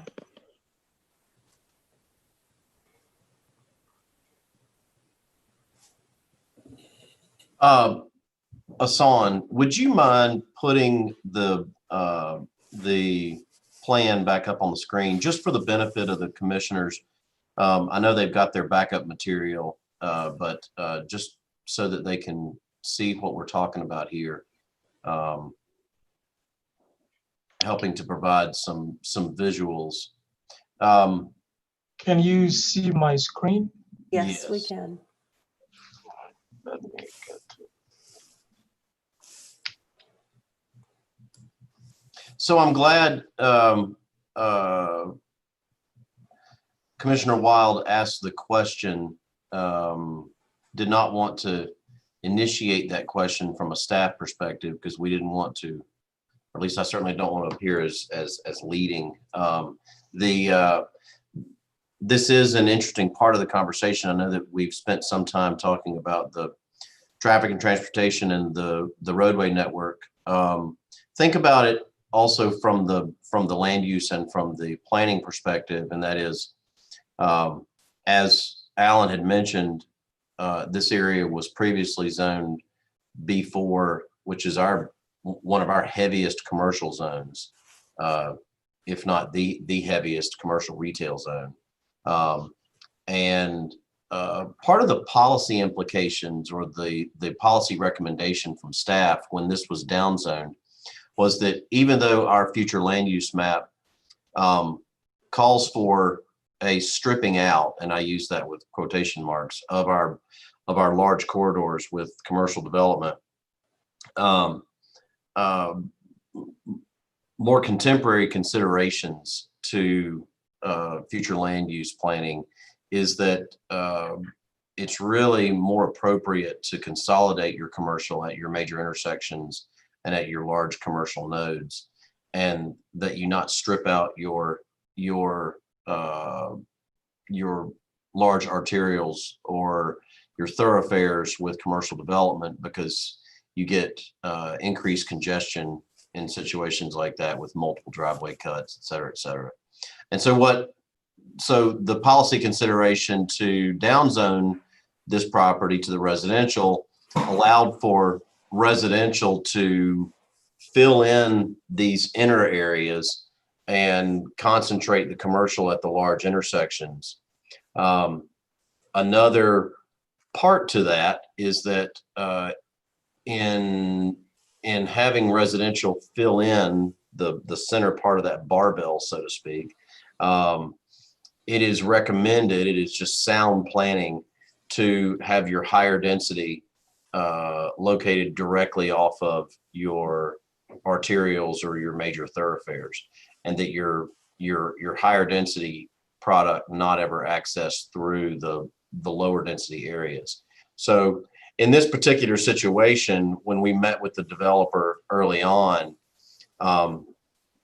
we knew that he was wanting to increase the intensity of the development or increase the density from the preliminary plat, but as Commissioner Wild noted, still well below the overall allowance.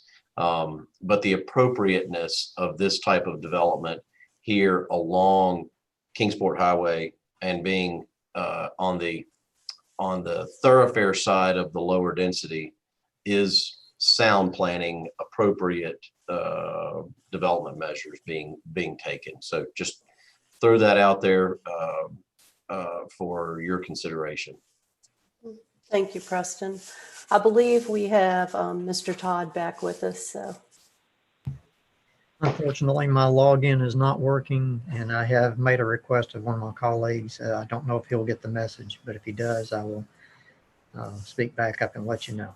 Okay. I have someone waiting on the line. I don't know if it's someone that has hung up or it is a 791 phone number. Okay. Does anybody have any objection to us reopening the public meeting for comment? No. All right. Let's go ahead and put him through then, Wendy. Who's on the phone, please? So I called in on my phone. Hello. Can you hear me? Yes, caller. If you would be so kind as to give us your name and address, and we would be happy to hear what you have to say about this, either for or against. They hung up on us. The caller may be listening to the broadcast as well, which is a big delay, and it may be confusing them. So they may need to turn down the volume of their home device or the TV. Usually it's a 20-second delay, and if they get on the phone and I hear it in the background, I have to tell them to respond to the phone and turn the sound down. We'll give them a moment to see if they call back.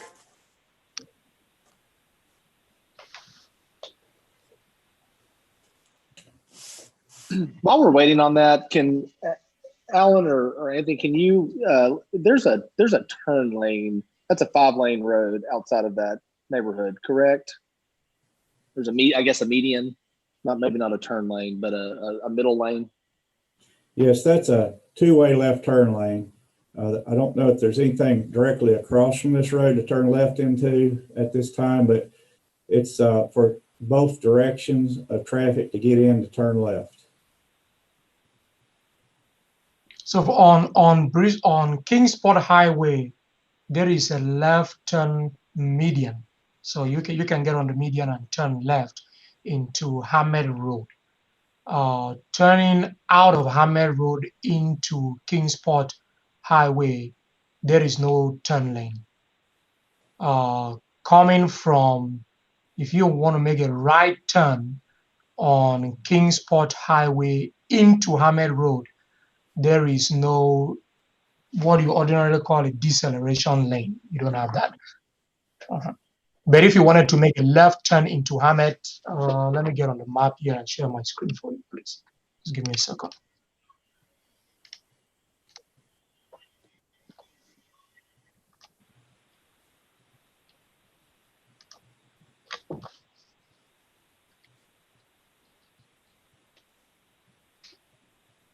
Can you see my screen? Yes.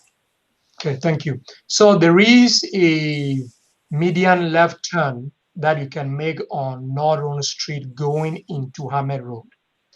There is no turn lane, whether left or right, on right or left, going out of Hammett Road into Roan. And what you ordinarily or usually have, especially on collector streets, going into residential areas, like a deceleration lane on Roan Street, you don't have that to make a right turn. You just have the two lanes on this side, 2 lanes on this side, and then you've got a median that you can make a left turn on Roan Street.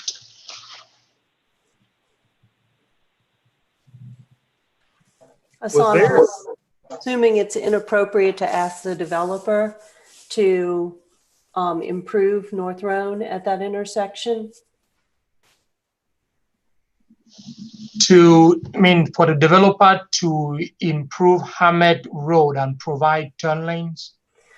Or North Roan and provide a deceleration lane or an additional median so that a left turn could be taken more safely from Hammett Road onto North Roan. Would that come under the jurisdiction of the state, or is that something that the developer could be asked to contribute to? Roan Street, as you rightly mentioned, is a state road. Any improvements, even just constructing a driveway, hooking it up to Roan Street, will require state approval.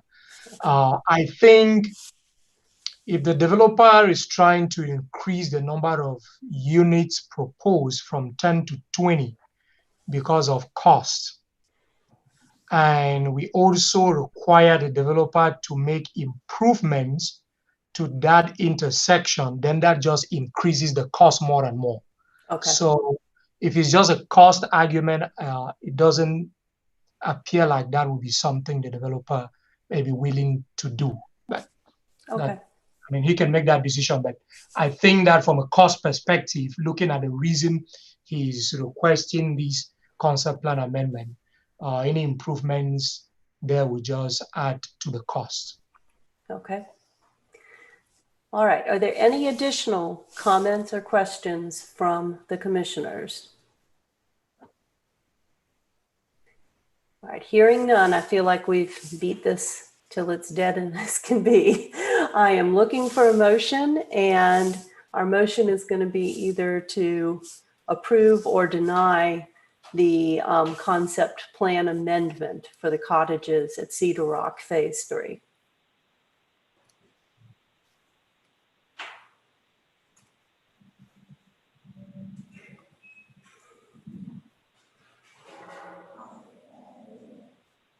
I'll move to approve the amendment to the development plan from 10 units to 20 unit PUD at the Villages of Cedar Rock.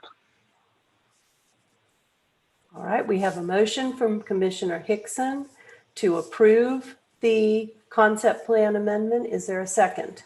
I'll second. Okay, and we have a second. Who was that? That was me. All right, and we have a second from Commissioner Mays.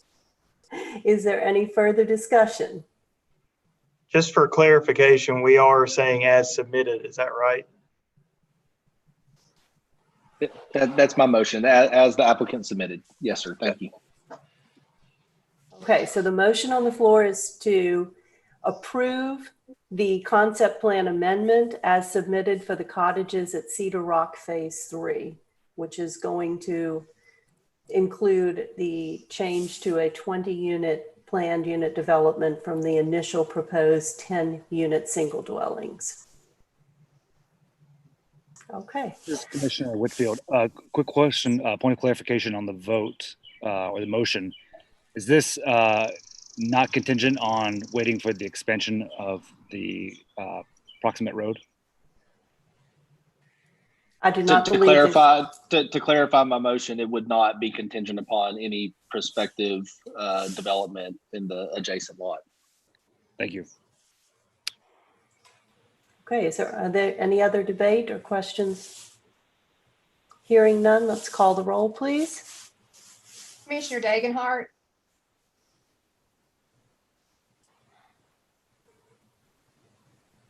Yes. Commissioner Hickson. Yes. Commissioner Mays. Yes. Commissioner Whitfield. Yes. Commissioner Calhoun. Yes. Commissioner Aldridge. Yes. And Secretary Wild. Yes. Motion approved. Okay. Moving on then to the next item on our agenda. This is going to show as item 6.2 on the agenda as it was distributed, but it is 6.3 on our revised agenda. And that is to consider the preliminary subdivision plat for Cedar Rock Villas Phase 3. So we're dealing with the same plat area we were just discussing in the previous item.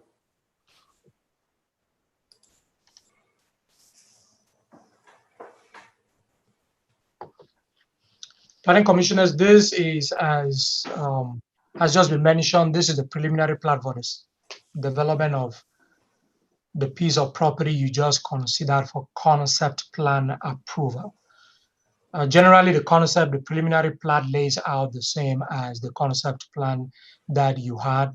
The developer is proposing a sidewalk on one side, and that sidewalk will be connected. There is this trail which really has actually not been constructed yet, that he proposes to connect that sidewalk to this trail that was proposed for phase 2 of the subdivision. The road going in is currently shown as 40 feet easement for public street or lane. The standard shown on the concept plan, it will be basically the public street standard for a lane. The developer has the option of either dedicating that to the city in the final plat approval or keeping it private for the homeowner association. But if the homeowner association ever wanted tomorrow for the city to take it up, then it will be to public street standard. Staff recommends approval. Okay, are there any questions of staff at this time?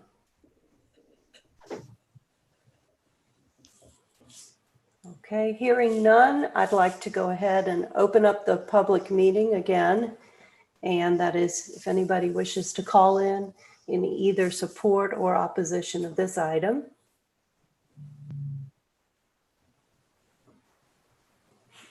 Wendy, can you put that number up again just in case, please? Have it up. Asan, can you unshare your screen, please? Thank you. And I'm going to go ahead and open discussion amongst the commissioners while we leave the public hearing open for a few minutes since there is a delay. So if anybody has any comments. That would be my dog.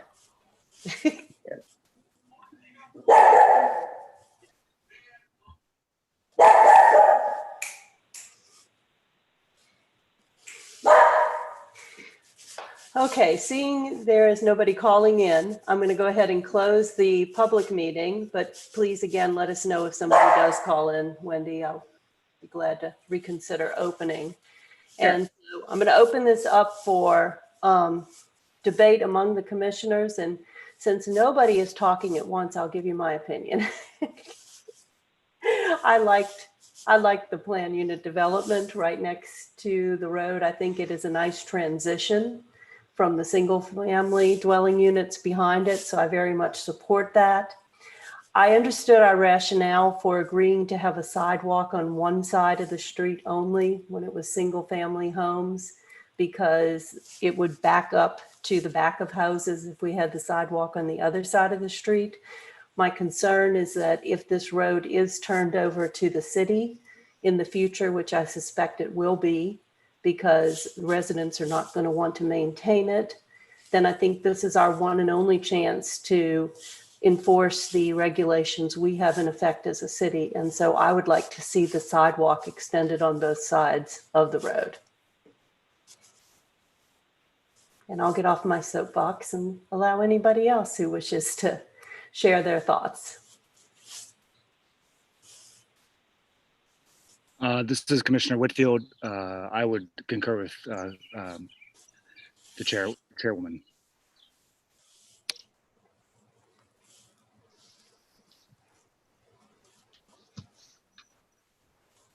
Hassan, I see you lit up. Do you have something to add?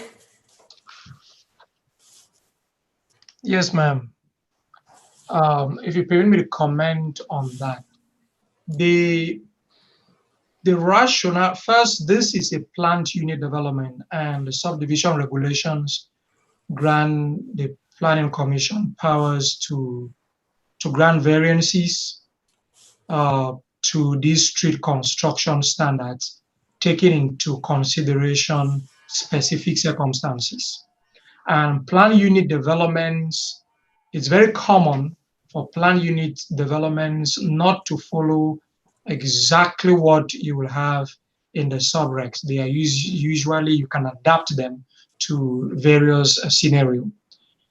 If the lots that back, that front on Brinsley Way and will be backing on this road, if those lots had driveways going into this road, then I think you could easily make a case for why you need a sidewalk on that side.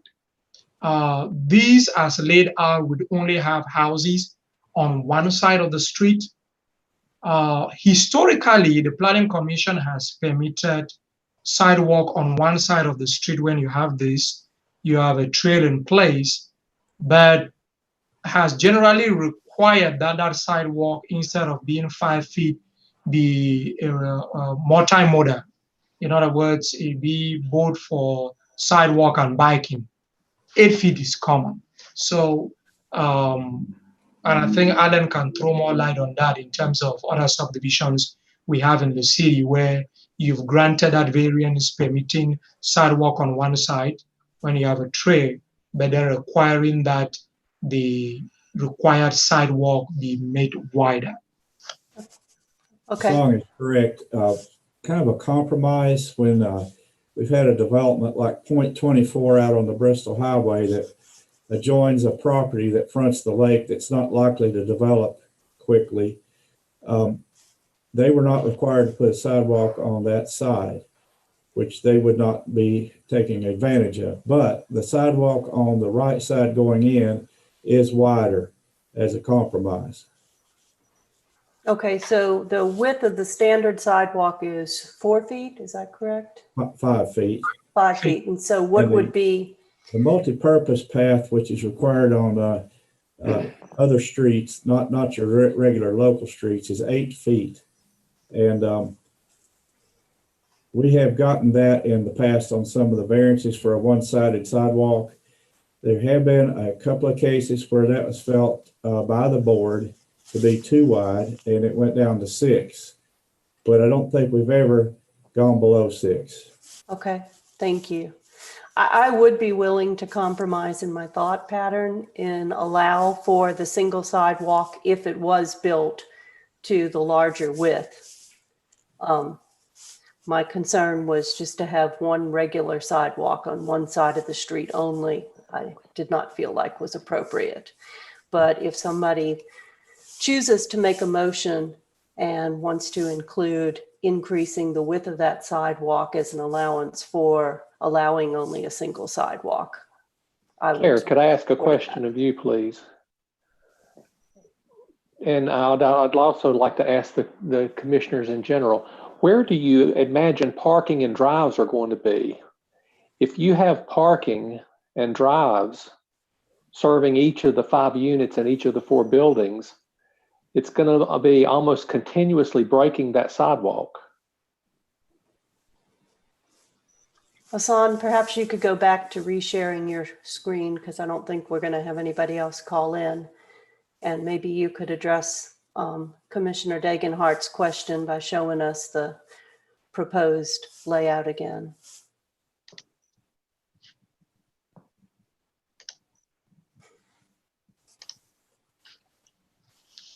Can you see my screen, please? Yes, we can. Permit me go to the slide on phase 4. Maybe something on phase 4 that will answer the question. There is this development out on Cherokee Road. So if you take University Parkway and you head that direction, this is similar to what the developer is proposing to build on both phase 3 and phase 4. So you've got, in this case, you've got 3 buildings. There will be 4. There will be 5 buildings.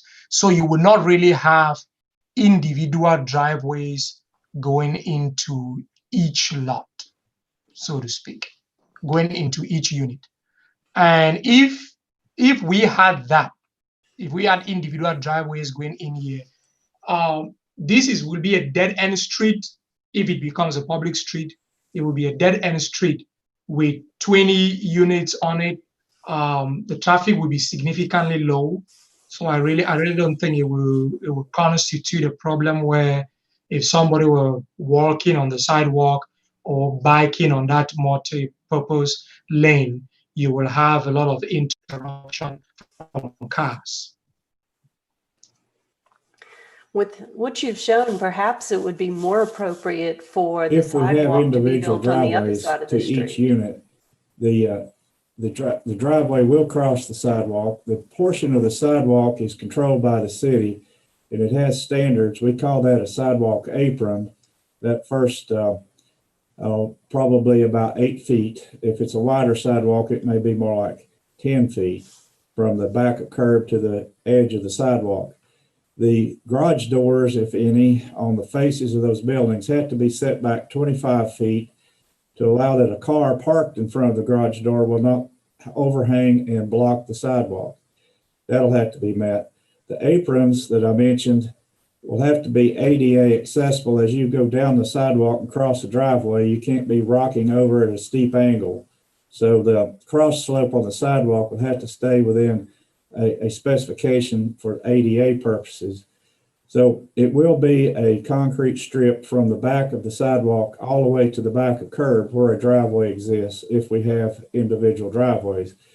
But the portion that you would walk along has to meet ADA cross slope of 2%, which is the normal cross slope on any sidewalk.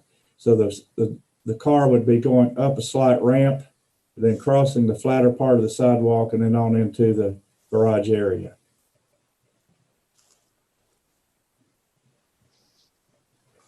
So do you believe there is sufficient width to require a wider sidewalk there, Alan? Or are we going to be then having, is the developer going to still be able to push the the garage 25 feet back if we required a wider sidewalk there? Or are we going to run into trouble? 40-foot right-of-way itself would allow shifting of the road to the south, the lower portion of the map, to allow for that extra width.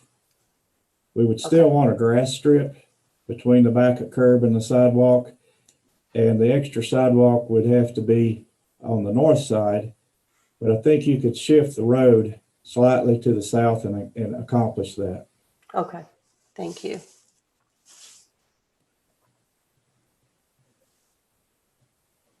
All right, is there additional discussion amongst commissioners?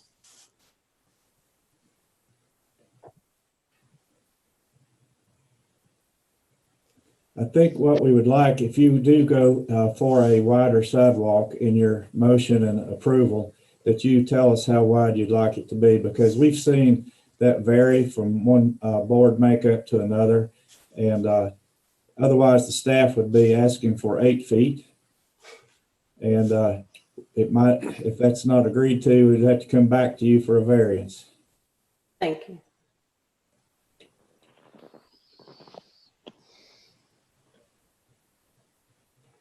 Is there any consensus or suggestion among commissioners as to an appropriate width of the sidewalk?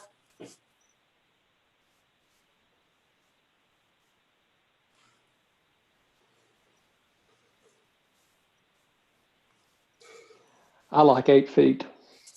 I agree.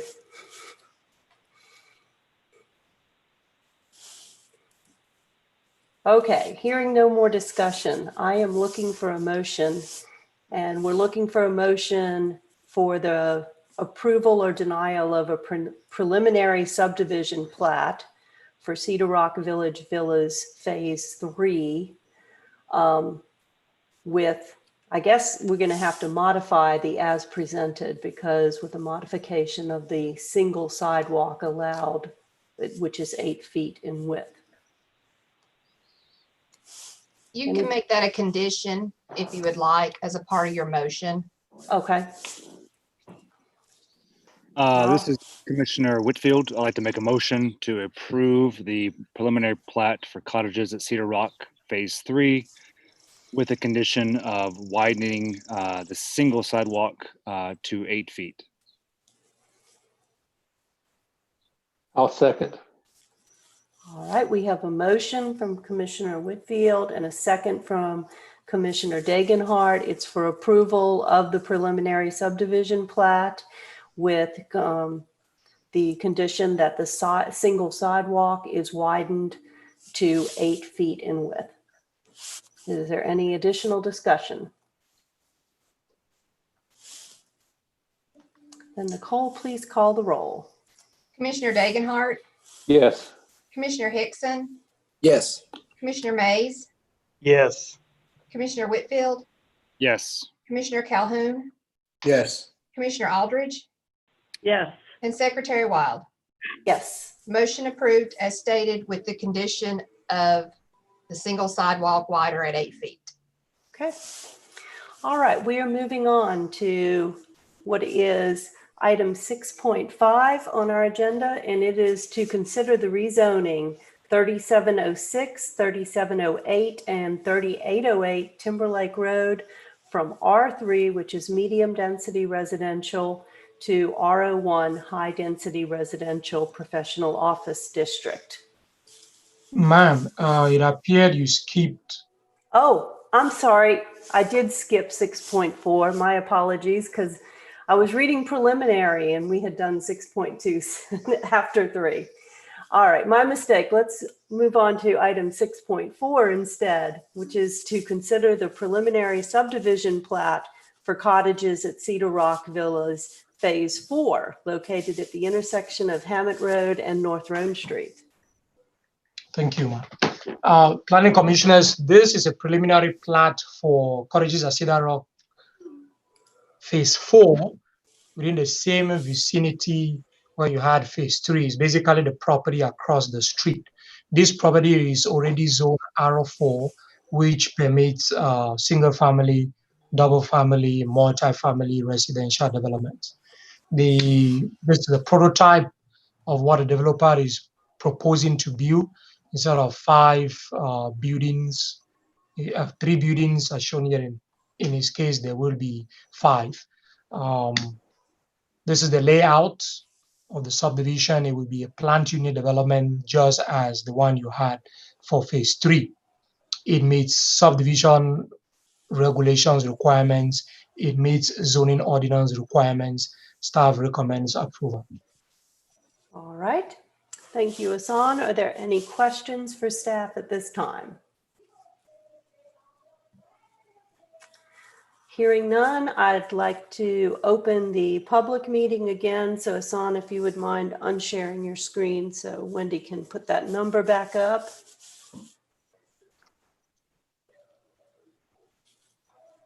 And in the interest of time, we're going to go ahead and open debate among commissioners while we wait to see if anybody calls in.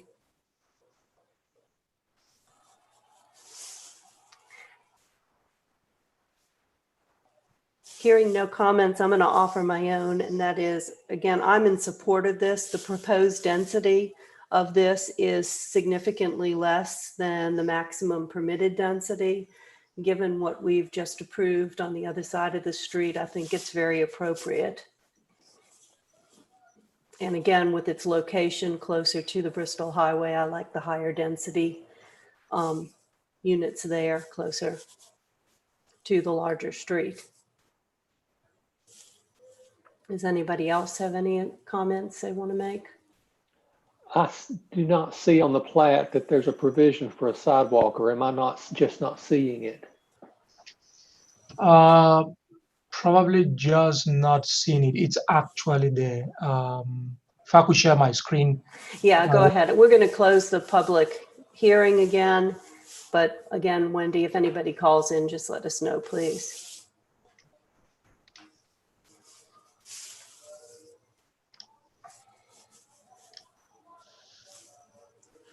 Can you see my screen, sir?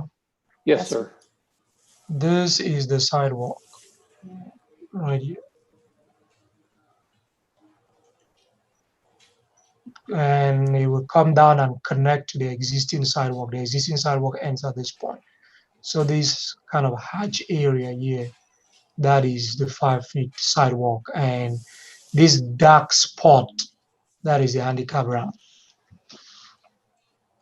Hassan, I might be incorrect, but if you look at the bottom left of your screen while you're sharing, I think there are some keys at the bottom that may allow you to zoom in.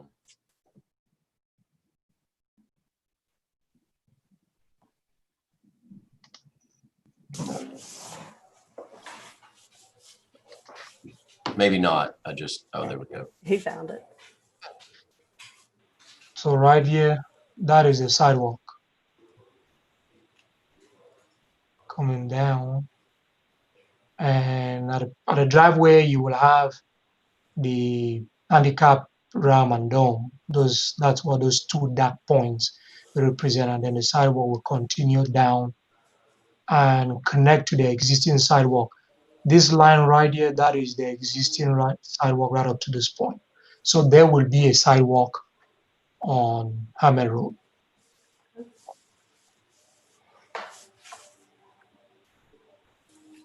Commissioner Wild, this is Commissioner Whitfield. Would you entertain a motion at this time? Is there any additional discussion? Then I'd entertain a motion. I'd like to propose a motion to approve the cottages at Cedar Rock Phase 4 preliminary plat as presented. Okay, we have a motion on the floor. Is there a second? I'll second. I think we just took a vote. I think I heard 2 seconds in there. Who wants to claim it? Did I hear Timber a second? I was one of them. I'm going to give it to you. You haven't spoken all night. Thank you. So we're going to give you the second. All right, we have a motion on the floor to approve the preliminary subdivision plat for cottages at Cedar Rock Phase 4 as presented, and we have a second. Is there any additional discussion or debate? Hearing none, please call the roll. Commissioner Dagenhart, Yes. Commissioner Hickson, Yes. Commissioner Mays, Yes. Commissioner Whitfield, Yes. Commissioner Calhoun, Yes. Commissioner Aldridge, Yes. and Secretary Wild. Yes. Motion approved as presented. Okay. Now we're going to jump ahead to the one I wanted to do a second ago, which is item 6.5 on our agenda. This is to consider the rezoning of 3706, 3806, and 3808 Timberlake Road from R3 medium density residential to R01 high density residential professional office district. Planning Commissioners, before you is a request to rezone. Basically, there are two lots or parcels, but they have three buildings. One of them has one building on it, 3706 has one building on it, and the other lot has two buildings, 3806 and 3808 along Timberlake Road. To give you an idea of where we are in the city, this is Bristol Highway.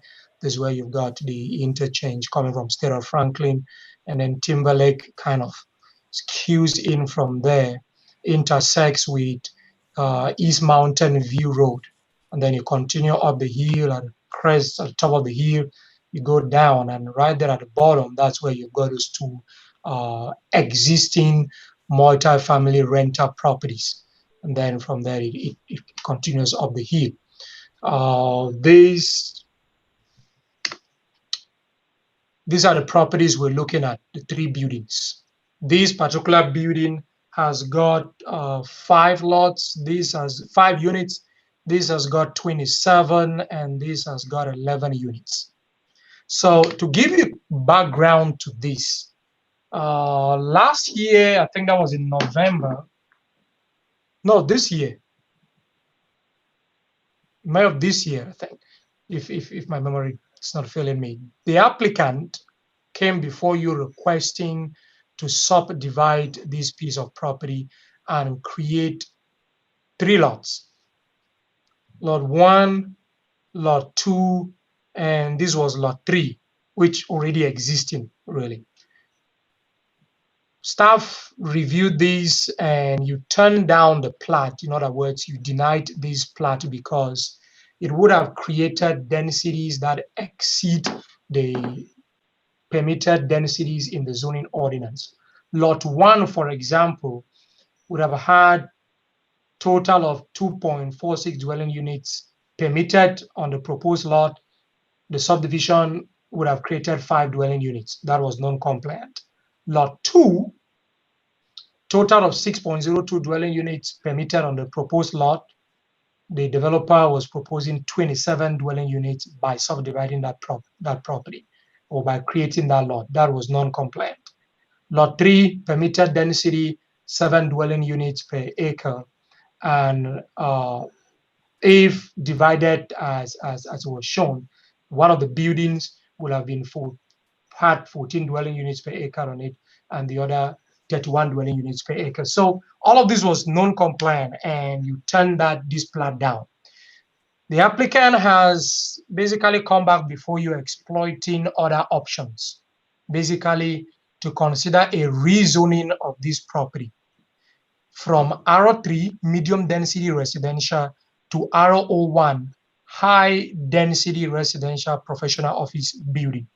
The high density residential professional office district, that's R01, permits 35 dwelling units per acre. It is the highest, it is a district that permits the highest density that we have in the city.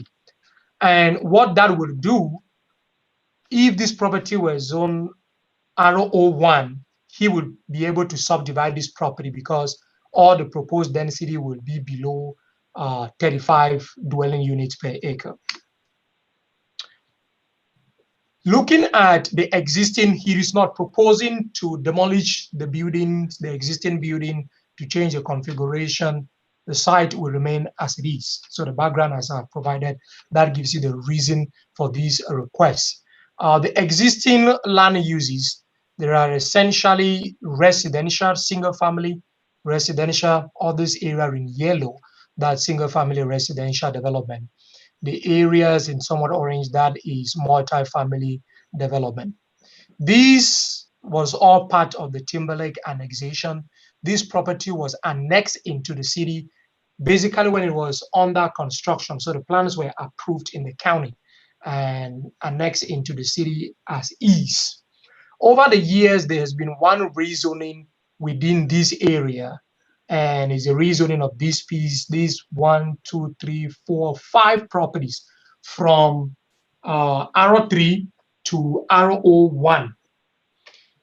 There is a difference, however, from a land use perspective between the location of these R01 zoned properties and the 2 lots before you for consideration. These lots front on East Mountain View Road, which is a collector street. Collector streets, per the land use policies in the comprehensive plan, can have high density residential development. Local streets, which Timberlake Road is, are not open to high density residential development per the policies in the comprehensive plan. Secondly, this particular location is at an intersection. So it's kind of like at a node. It's not in the middle of the neighborhood. So even if you were to have other uses, if these single family uses were all torn down and somebody proposed to construct an office here, that will not be intrusive to the neighborhood. That's a distinction we need to take note of from a land use compatibility perspective relative of this location relative to that of this property. As indicated, the future land use map designates this entire area for residential development. But it has policies that specify where the different densities should be.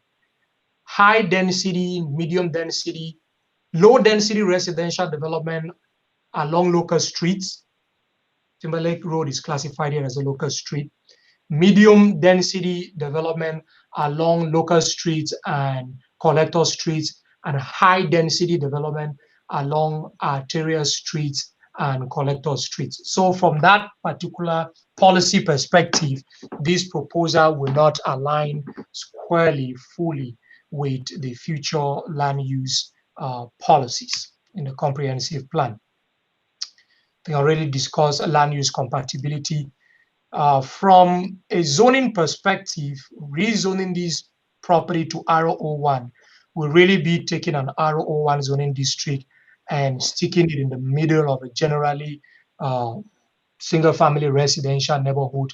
We've got multi-family development to the north. It's worth taking note of that. But rezoning, we're not rezoning the property. If the property were rezoned, it would not just be for one use, the existing use on the site. The developer will have the opportunity, if it were ever torn down, it can be built for all the other uses that are permitted in the R01 zoning district. So this will be a spot zoning scenario if we had any of those non-single family residential uses or any of the uses not permitted in the R3 district on this site at any point in time. The plan, the reason is required to have a concept plan because it adjoins single family residential developments. This is the concept plan that has been provided. It basically reflects the existing conditions on the site as they are today, no change. Considerations for a recommendation and a decision. The future land use map, as indicated, designates this area for residential development. And then it provides policies that should guide which kind of residential development should be in what particular area. This is a legal non-conforming use. It will continue to exist as a legal non-conforming, but the policies of the comprehensive plan will really not support rezoning these to a higher density district on this particular site. The design and capacity of Timberlake Road vis-a-vis the R01 uses. Timberlake Road is not classified as an arterial street. or a collector street that will generally cater for high density residential development. So we have here a legal non-conforming situation. Rezoning it, we basically legalize it, which will not be in line with the street capacity for Timberlake Road. And we are basically in the territory of creating a spot zoning for this piece of property. Those are the considerations that basically militate against zoning this property RO1. However, as I indicated, the use exists. The developer, the property owner is not proposing to change the use at this time to any other zoning district. He did hold, I received a couple of calls from this neighborhood. Nobody was in opposition to it, hearing that the site is just going to remain as it currently exists. But if it changed at any point to any of the other uses permitted in the RO1 zoning district, that will be concerning to the neighborhood. Okay, thank you, Hassan. Are there any questions of staff at this time from any commissioner?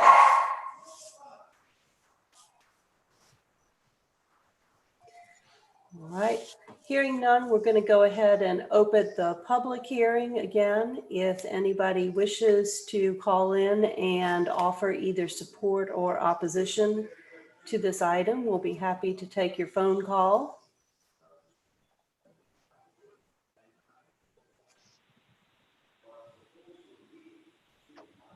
And in the interest of time, as commissioners, we're going to go ahead and begin discussion on this item. But again, I'll officially close the public hearing, but if anybody does call in, if Wendy will just let me know, we'll be happy to hear them given the delay in broadcast time on this. So is there anybody who wishes to begin discussion, make a comment?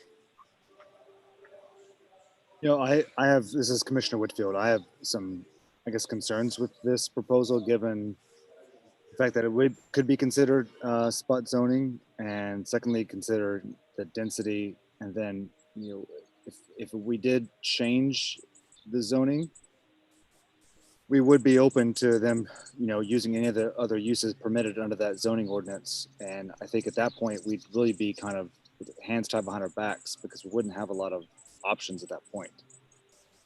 So right now, I have a lot of concerns with moving forward on this or approving it. I'm in agreement with you, Dr. Whitfield. While the applicant is not suggesting any new usage of the property at this time and has basically submitted the existing plat as part of the preliminary plat that was required, to rezone this to RO1 does open the option for them to use it for any of the uses that are allowed in RO1, which I do not feel like are appropriate in the middle of a neighborhood. So I'm not really certain why the applicant is asking for this to be rezoned unless there is some potential future usage planned, since they are a legal non-conforming usage at the moment. I do have a caller. Okay. All right, hello. I understand there's somebody on the line. If you would please give us your name and address, and then we will happily listen to any feedback that you have in support or opposition of this. To rezone this to RO1 does open the option for them to use it for any of the uses that are allowed in RO1, which I do not feel like are appropriate in the middle of the neighborhood. So I'm not really certain. If I can ask the caller to respond to the phone and lower their volume on their computer, please. Thank you. Jeffrey Jones here. Yes, Mr. Jones, if you could give us your address, then we'll be happy to hear your comments. Yes, I'm the executor over the property there, and I'm asking that you would take consideration of zoning this RO1 so that we could divide the property between me and my sister. We are the brother and sister of the deceased Randy Jones, and R01 was the only zoning that would fit the property.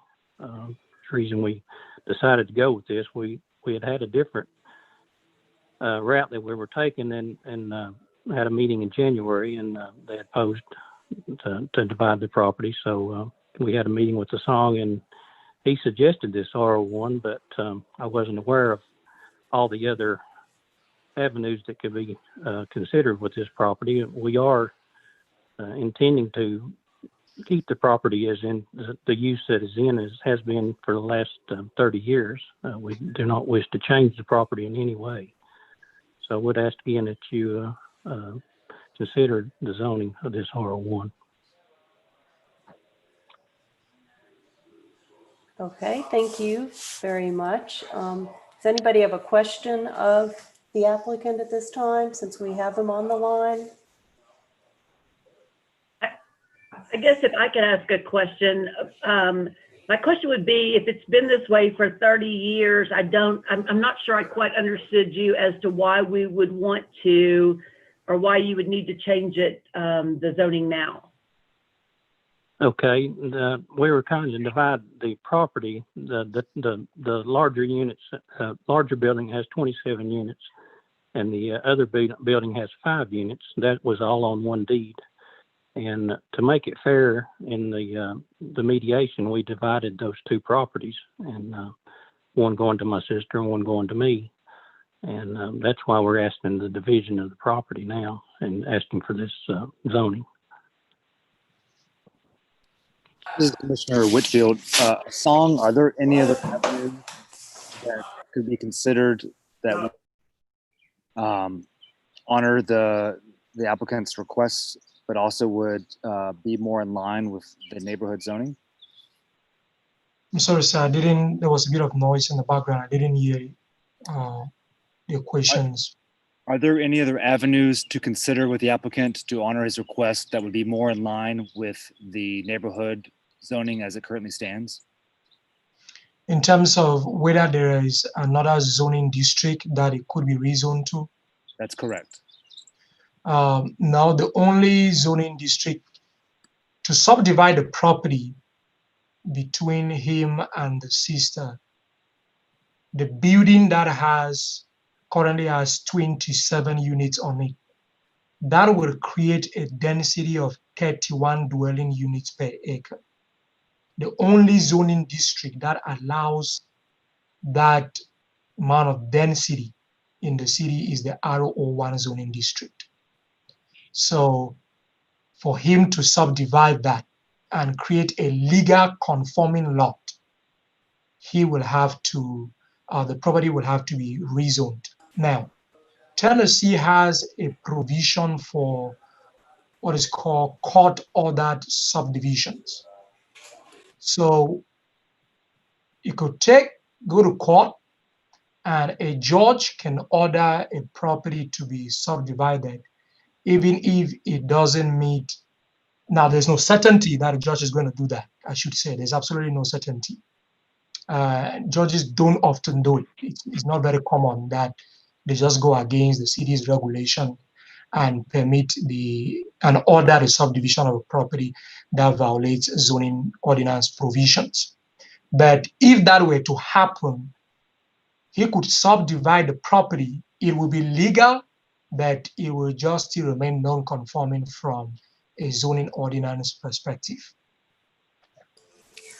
Hassan, is there any way that we can approve the zoning but make it conditional upon the property remaining in its current state, and therefore prevent any future usage of the property that would be outside of the current R3 zoning, even though it's officially zoned R01? Is there any way to work around that? Do after this. So since there is noise in the background. Thank you very much. There is a concept plan proposed with a rezoning, and the concept plan is binding. which means if a different use were proposed in future, assuming that at that time, the city has also not changed its regulations to do away with concept plan requirements. Because if in future the city does that, then concept plan amendments will no longer apply. So if the current regulations are still in place and he comes up in future requesting to change the existing use to some other office use, for example, that is permitted in the RO1, then he will have to go through a concept plan amendment. And at that time, you will have to make the recommendation, the city commission will have to make a decision on whether to permit those other uses on that site. Let's assume you have a situation where the property burns down, act of nature, something happens. Nobody prays that should happen, but accidentally anything can happen. And you have a vacant piece of property, and then you have a request for a use that is not in line with the RO3. The city will have to make that decision at that time, basically. So in a nutshell, yes, unless the city changes the regulations in future, doing away with concept plan requirements, there is avenue that you will still have the opportunity to look at this and decide whether the use should be changed from its current high density residential use to any other use. So, Song, this is Commissioner Whitfield. If I could just distill down what you're saying, we could approve this proposal and it would still be, the current iteration would be binding, and he could not change it unless he came and got permission from us and City Council again in the future. Is that what you're saying? Basically, yes. Unless at that point in future, there is no longer a requirement for concept plan. But if a requirement for concept plan is still in place, he will have to come before you. Thank you. Welcome. Hassan, could any type of notation be attached to the plat if this is approved, the change that would indicate that a future usage, should meet the R3 zoning rather than the RO1 zoning? If the property is zone RO1, we cannot legally put such a note in the rezoning ordinance. If it's zone RO1, then the entitlements of the RO1 zoning district will apply to the property, not those of the RO3. All right, I believe the applicant is still on the line. So, Mr. Jones, I know you've been listening to our conversation. Did you want to add something or make a comment based on it? No, just ask that you consider that, and I appreciate your time and your consideration. Okay, we thank you very much. It sounds like we're trying to find a workaround for you. So thank you. Be patient with us, please. Sure. Thank you so much. Chairwoman Wild, would you entertain a motion? I will if there is no additional discussion. Let's officially close out the public hearing then, before we go for a motion. So did I hear correctly that? And I'm going to mute myself because my husband's on the background on another call. So I'm going to hand it over to you, Commissioner Whitfield. Thank you. I would like to make a motion to approve the proposal as it is for the changing of the zoning to RO1. Okay, we have a motion on the floor for the approval of rezoning 3706, 3806, and 3808 Timberlake Road from R3 to RO1. Is there a second? I will second that. Okay, we have a motion by Commissioner Whitfield and a second by Commissioner Aldridge. Is there additional discussion or debate? Then please call the roll. Commissioner Dagenhart, No. Commissioner Hickson, No. Commissioner Mays, Yes. Commissioner Whitfield, Yes. Commissioner Calhoun, No. Commissioner Aldridge, Yes. Secretary Wild. No. All right, 1, 2, 3, 4 no, and 3 yes, so the motion was denied. I'm sorry, the motion to approve did not pass. Okay. So, and again, Mr. Jones, I believe you're still on the line. I'm sorry to hear that the motion did not pass, but I would suggest that you try to entertain the other option that Mr. Song mentioned to you. Mhm. And thank you And again. Wait, Okay, well, thank you. Madam Chairwoman, Oh, yes. the motion failed. You're Right. still under consideration. So we would need a motion to. Right. Ah, Yeah, you're still under the other way. consideration. We Right. would need a motion Okay. to deny at this point. okay. I will move that we deny the request to change the zoning to RO1 on the subject properties. Okay, we have a motion from Commissioner Dagenhart to deny the rezoning request. Is there a second? I'll second. Okay, we have a motion from Commissioner Dagenhart, a second from Commissioner Hickson. The motion is to deny the rezoning of 3706, 3806, and 3808 Timberlake Road from R3 to RO1. Can we call the roll, please? Commissioner Dagenhart, Yes. Commissioner Hickson, Yes. Commissioner Mays, Yes. Commissioner Whitfield, No. Commissioner Calhoun, Yes. Commissioner Aldridge, No. Secretary Wild. Yes. Okay, so 1, 2, 3, 4, 5 yes, and 2 no. So the motion to deny has passed. Is that correct? That is correct. Okay.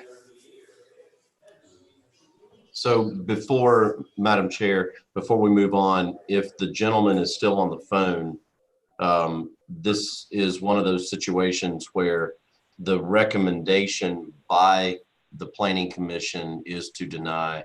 However, this will continue on to the City Commission. City Commission is the final decision.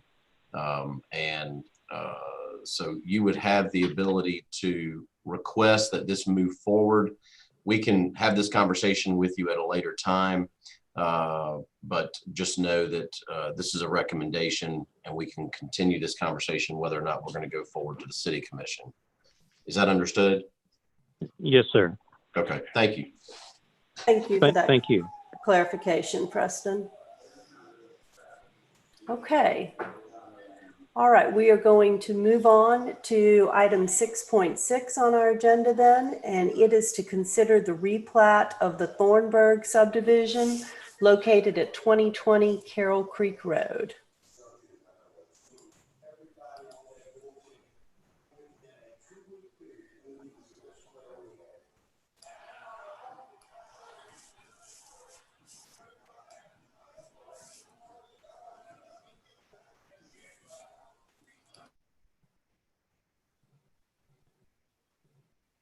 Song, you're muted.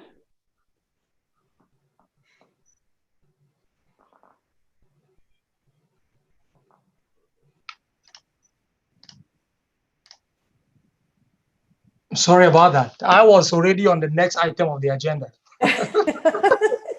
I've made a recommendation already.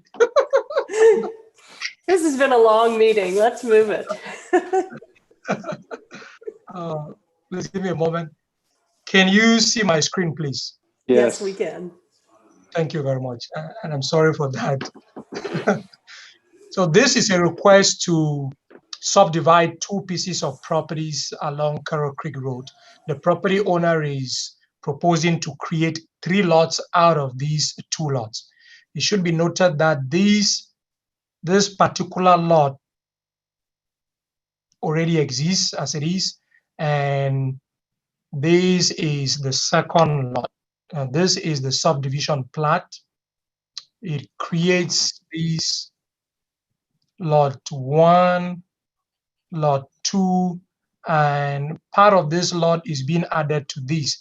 The reason you don't see these fully surveyed into a subdivision lot, in other words, you're not seeing dark lines, is because that will be larger than 5 acres. And under state law, if a piece of property subdivided exceeds 5 acres and they're not constructing any new utilities, then that does not meet, that is not, the surveyor is not required to show all the property lines. It really doesn't meet the definition of a subdivision at that point. The plat meets all the requirements for subdivision. Staff recommends approval.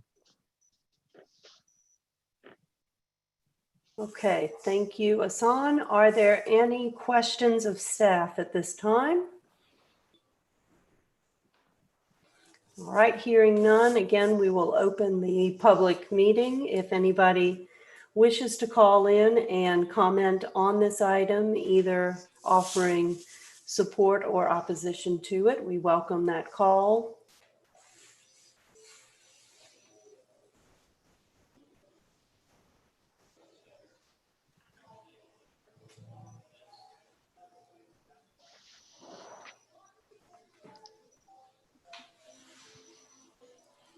Okay. Wendy, have you received any calls? No, ma'am. Okay. All right, again, in the interest of time, I'll open it up for debate amongst commissioners. We'll keep the public hearing open in case somebody should call in. And when we finish our debate, I'll close the public hearing at that time. Does anybody have anything to discuss?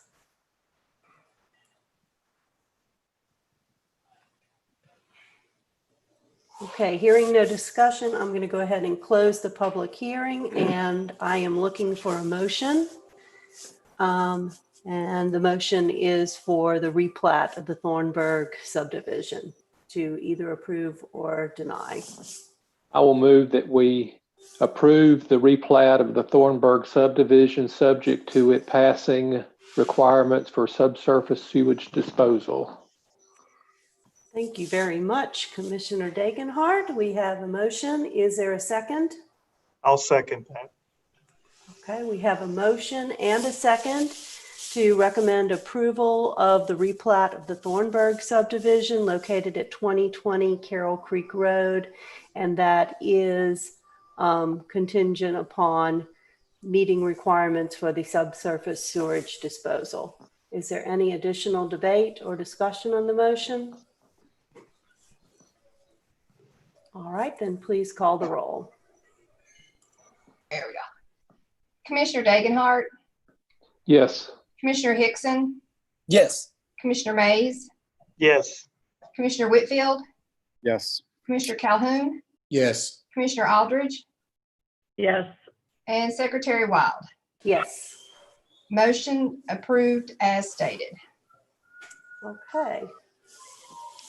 All right, we're going to move on to the final item under new business. This is item 6.7 on the agenda, and it is to consider the Sells Avenue and to be named Novus Drive public right-of-way dedication plat.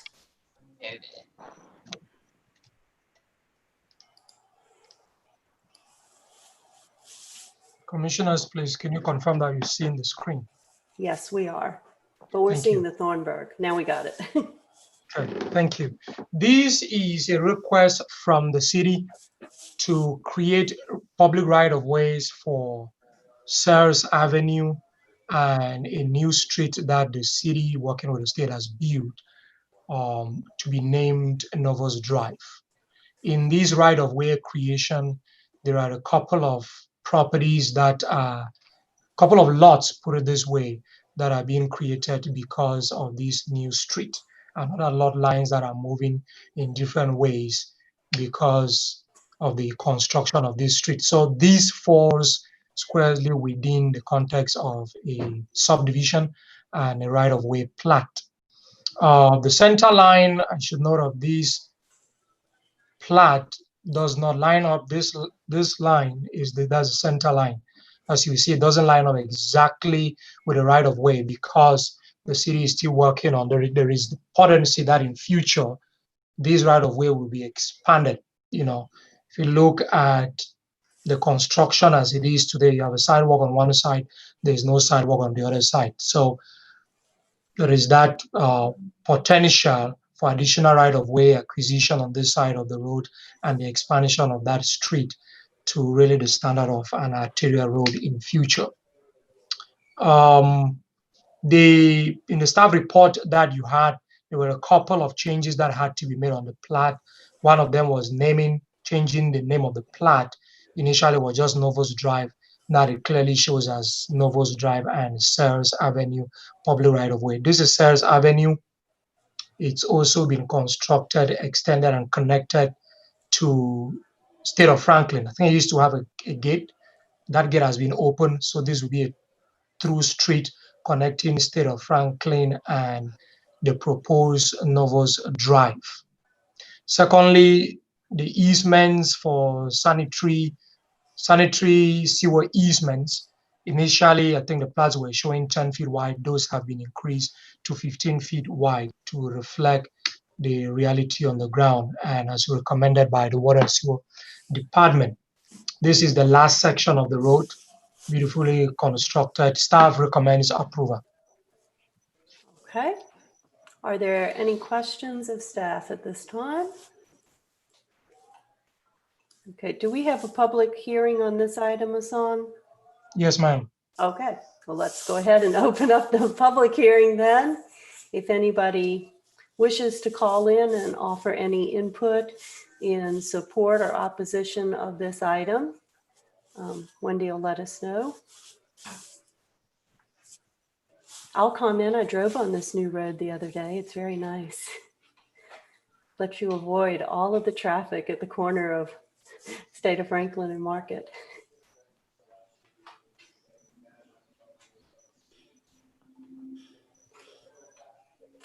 Bravo to Commissioner Cahoon and all the other commissioners. Yes, thank you. Much appreciated. Okay. Commissioner Wild, if there's no further discussion, could I make a proposal? Certainly, let me go ahead and officially close the public hearing then, and the floor is yours, Commissioner Whitfield. I'd like to make a motion to approve the plat of Novus Drive and Sells Avenue as presented. All right, we have a motion on the floor. Is there a second? Second. We have a motion by Commissioner Whitfield, a second by Commissioner Degenhardt to recommend approval of the Sells Avenue and Novus Drive public right-of-way dedication plat as presented. Is there additional debate or comment? All right, then please call the roll. Commissioner Degenhardt, Yes. Commissioner Hickson, Yes. Commissioner Mays, Yes. Commissioner Whitfield, Yes. Commissioner Calhoun, Yes. Commissioner Aldridge, Yes. and Secretary Wild. Yes. Motion approved as presented. Okay, that concludes our new business for the evening. So moving on to other, the first item on the agenda is a bridge plan update. Commissioner, I think you had the election of officers. Remember, you had moved that to the first item. Oh, it shows a 7.2 on our agenda, Hassan. So let's just go for bridge plan while we're here. Thank you. Thank you. Sorry about it. I can make a quick report for the Bridge Plan Committee or the Long Range Planning Committee. Thank you. And for the sake of the other commissioners, the bridge plan, the comprehensive plan of Johnson City is dated to expire in 2020. And that's 8 large elements that cover how we want to manage the community of Johnson City. And It was written, the 8 elements were approved in the time frame of about 2005, about to 2008 or 9. Each of those elements have some sub-elements also in them. One of the key pieces of information that's needed to really do a new, revised, and updated comprehensive plan is all the census information that's being collected in 2020, which of course we don't have in hand at this time. It's projected that we'll have that in hand in 2021 or 2022. So at that point in the future, we will have the opportunity to revise and do an in-depth analysis to produce a new comprehensive plan. But in the meantime, staff and the committee are looking at a project to do what we're calling a bridge plan, to revisit elements of the plan and see what needs to be refreshed or revised, and also to begin a collection of a list of new topics to be considered in the future for topics that maybe were not visible or we weren't aware of them 15 years ago. So the first element of the plan that we're taking on to do a major review of is the land use plan, which is also the area of focus for the Regional Planning Commission and a lot of our business. That land use plan is divided into residential and commercial, and we've had a first cut review of the action items where we're trying to focus our attention on the action items of the city for the residential portion, and we're in the process of scheduling our second committee meeting to go over the commercial section. So I would be happy to entertain any questions or take feedback back to the committee from the larger commission.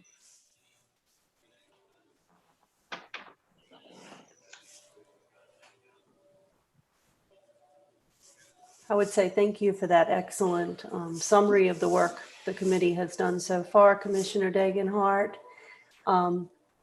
Right now, Matt Manley is handling this bridge plan and directing this commission or this subcommittee.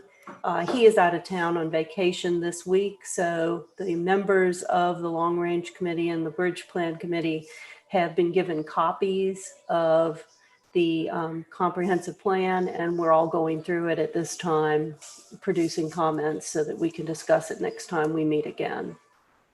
But I would welcome anybody on the commission to take a look at the comprehensive plan and to please come to any of the subcommittee members with any comments that you have so that we can try to incorporate those.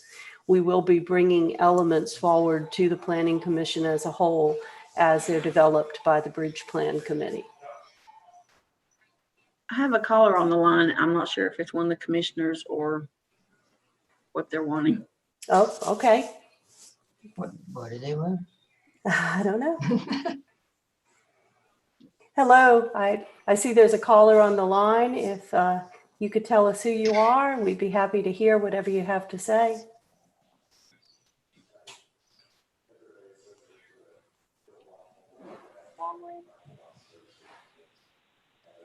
Hello, I'm sorry, we're unable to hear you. Could you please speak up? Yes, can you hear me now? I can. Yes, so my name is Matt Lindwall, I'm a land surveyor, and I was wanting to do Jones Plat. And the Songay, the plat that you guys approved had already been approved and recorded. The one that was supposed to be presented was a subsequent plat to that, dealing with other properties. So the plat you all had just approved from conditional to soil work, that plat has been approved and recorded administratively, I believe, by the city of Johnson City. Hassan, do you want to comment on this and help us understand a little better?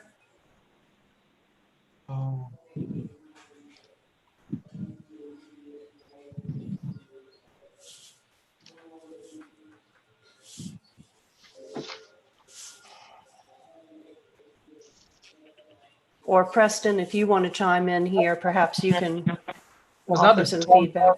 Subdivision. I'm sorry, what was that, Hassan? You said the Jeffrey Jones plat? Yeah, so Yeah, there were two. That one was reviewed and approved, I don't know, a month ago, maybe. The one that was supposed to be before that. On what street is the property we're talking about? Is it on Carroll Creek Road or on Timberlake? Carroll Creek. Okay, that's a Thornburg. Okay. Okay. Yeah.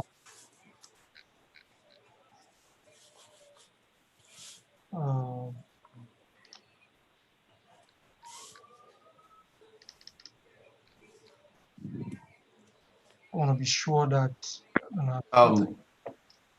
Madam Chair, if we could, this is a little bit of a unique situation. Well, maybe he's going to get it handled here. I was just going to suggest that the recommendation was to approve, actually the final action of the board was to approve.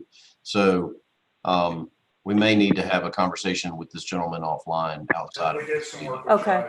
Yes. All right, if I could make that recommendation, would the caller please get together with us on offline, and we can discuss this and see if we can get it sorted out, whether it's something that needs to come back before the planning commission or if it can move forward.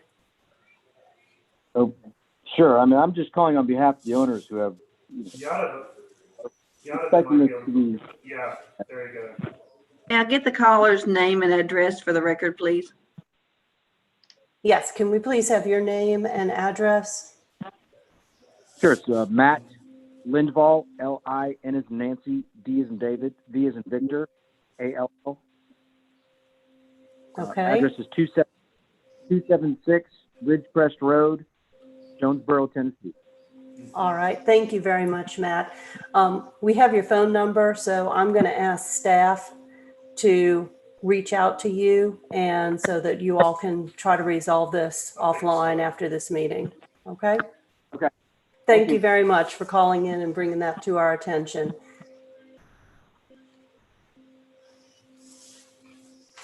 Okay, well, that was an interesting one. All right, Asan, you get your wish now. We are up to item 7.2 under other, and that is election of officers for the Johnson City Regional Planning Commission.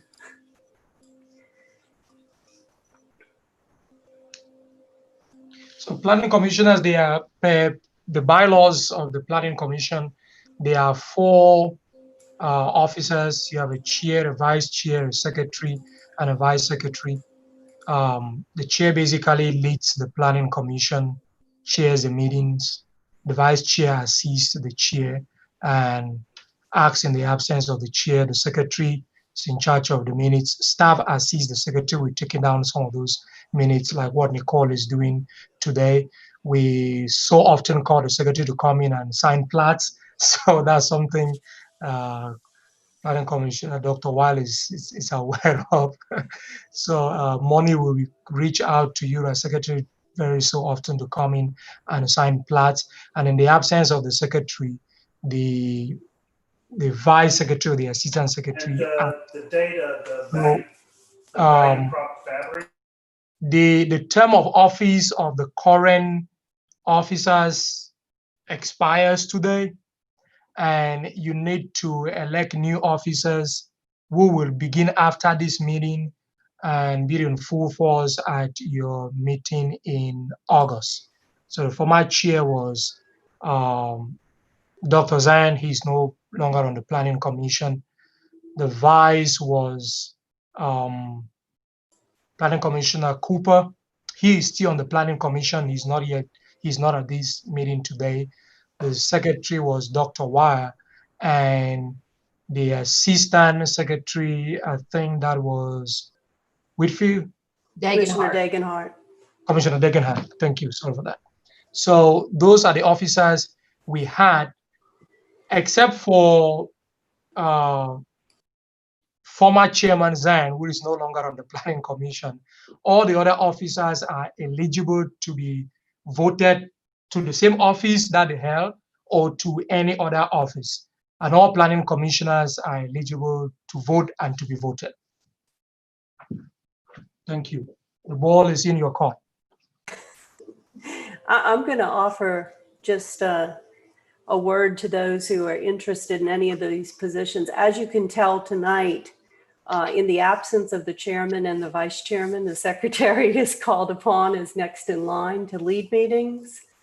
The secretary typically can expect to be called into the office at least once a week by Monty to sign plats that we have approved as a commission. So I encourage anybody who would consider that role to make sure that their schedule will permit them being able to get in. There's usually a day or two of flexibility, but it is pretty critical that they're able to get in and sign those plats in a timely manner. And when the secretary is unable to come in and sign, then the assistant secretary is called upon for that duty.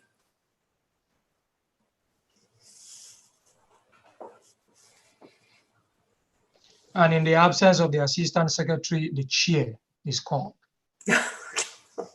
So there is significant backup for everybody. Okay. I'd like to nominate Dr. Stacy Wild to be new chair. I second that nomination. Okay, we have one nomination on the floor for chair. Are there additional nominations for chair?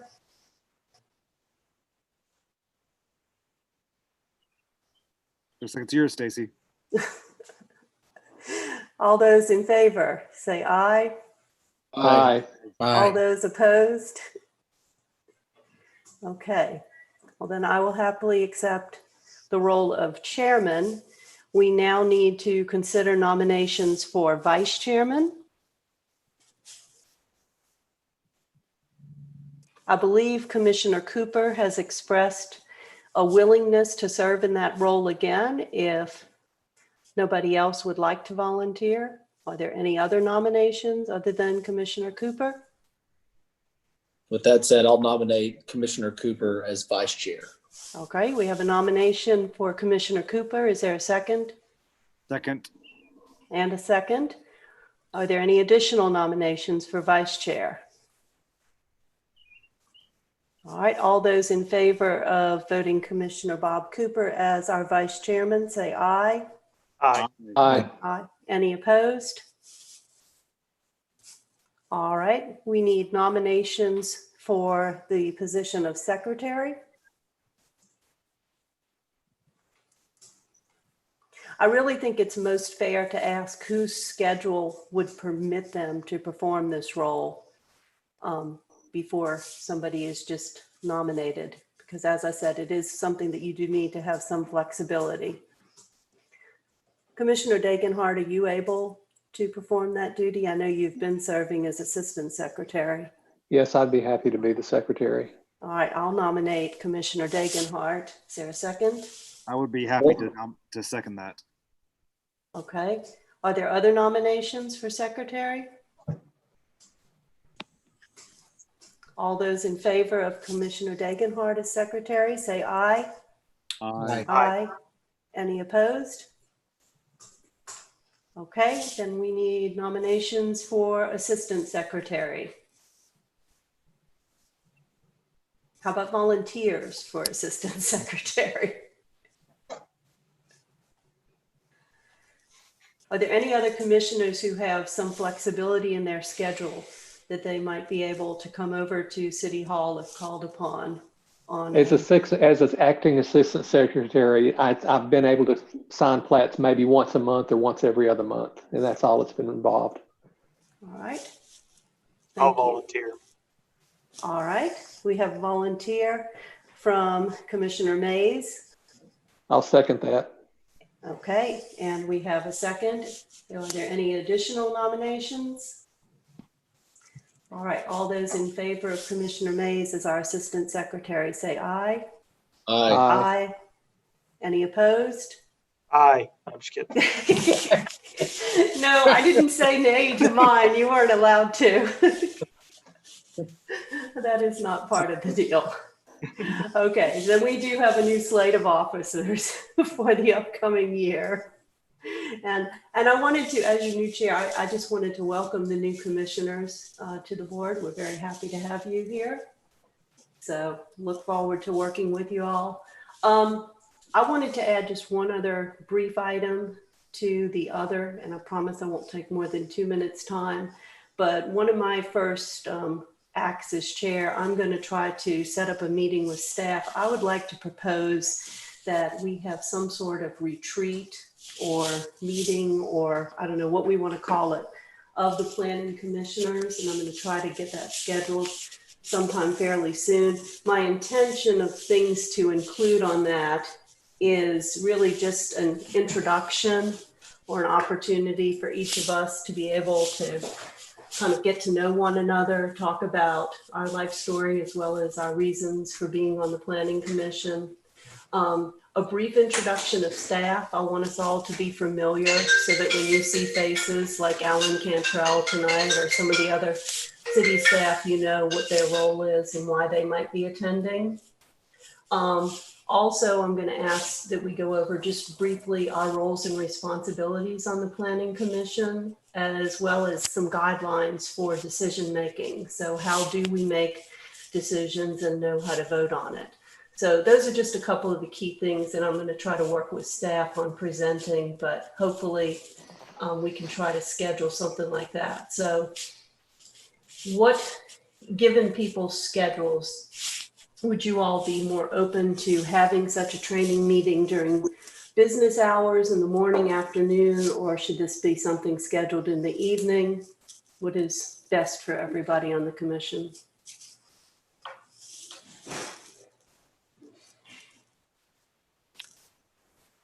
I would vote for evening if possible, Commissioner Whitfield. And Okay. I would also vote for to continue to keep it virtual if possible during the pandemic. Okay. All right, so I'll work with staff and we'll come up with some proposed dates and send that out to people, and we can see if we can try to find a convenient time that we can all get together and meet in such a manner. All right, are there any other items on the agenda under other?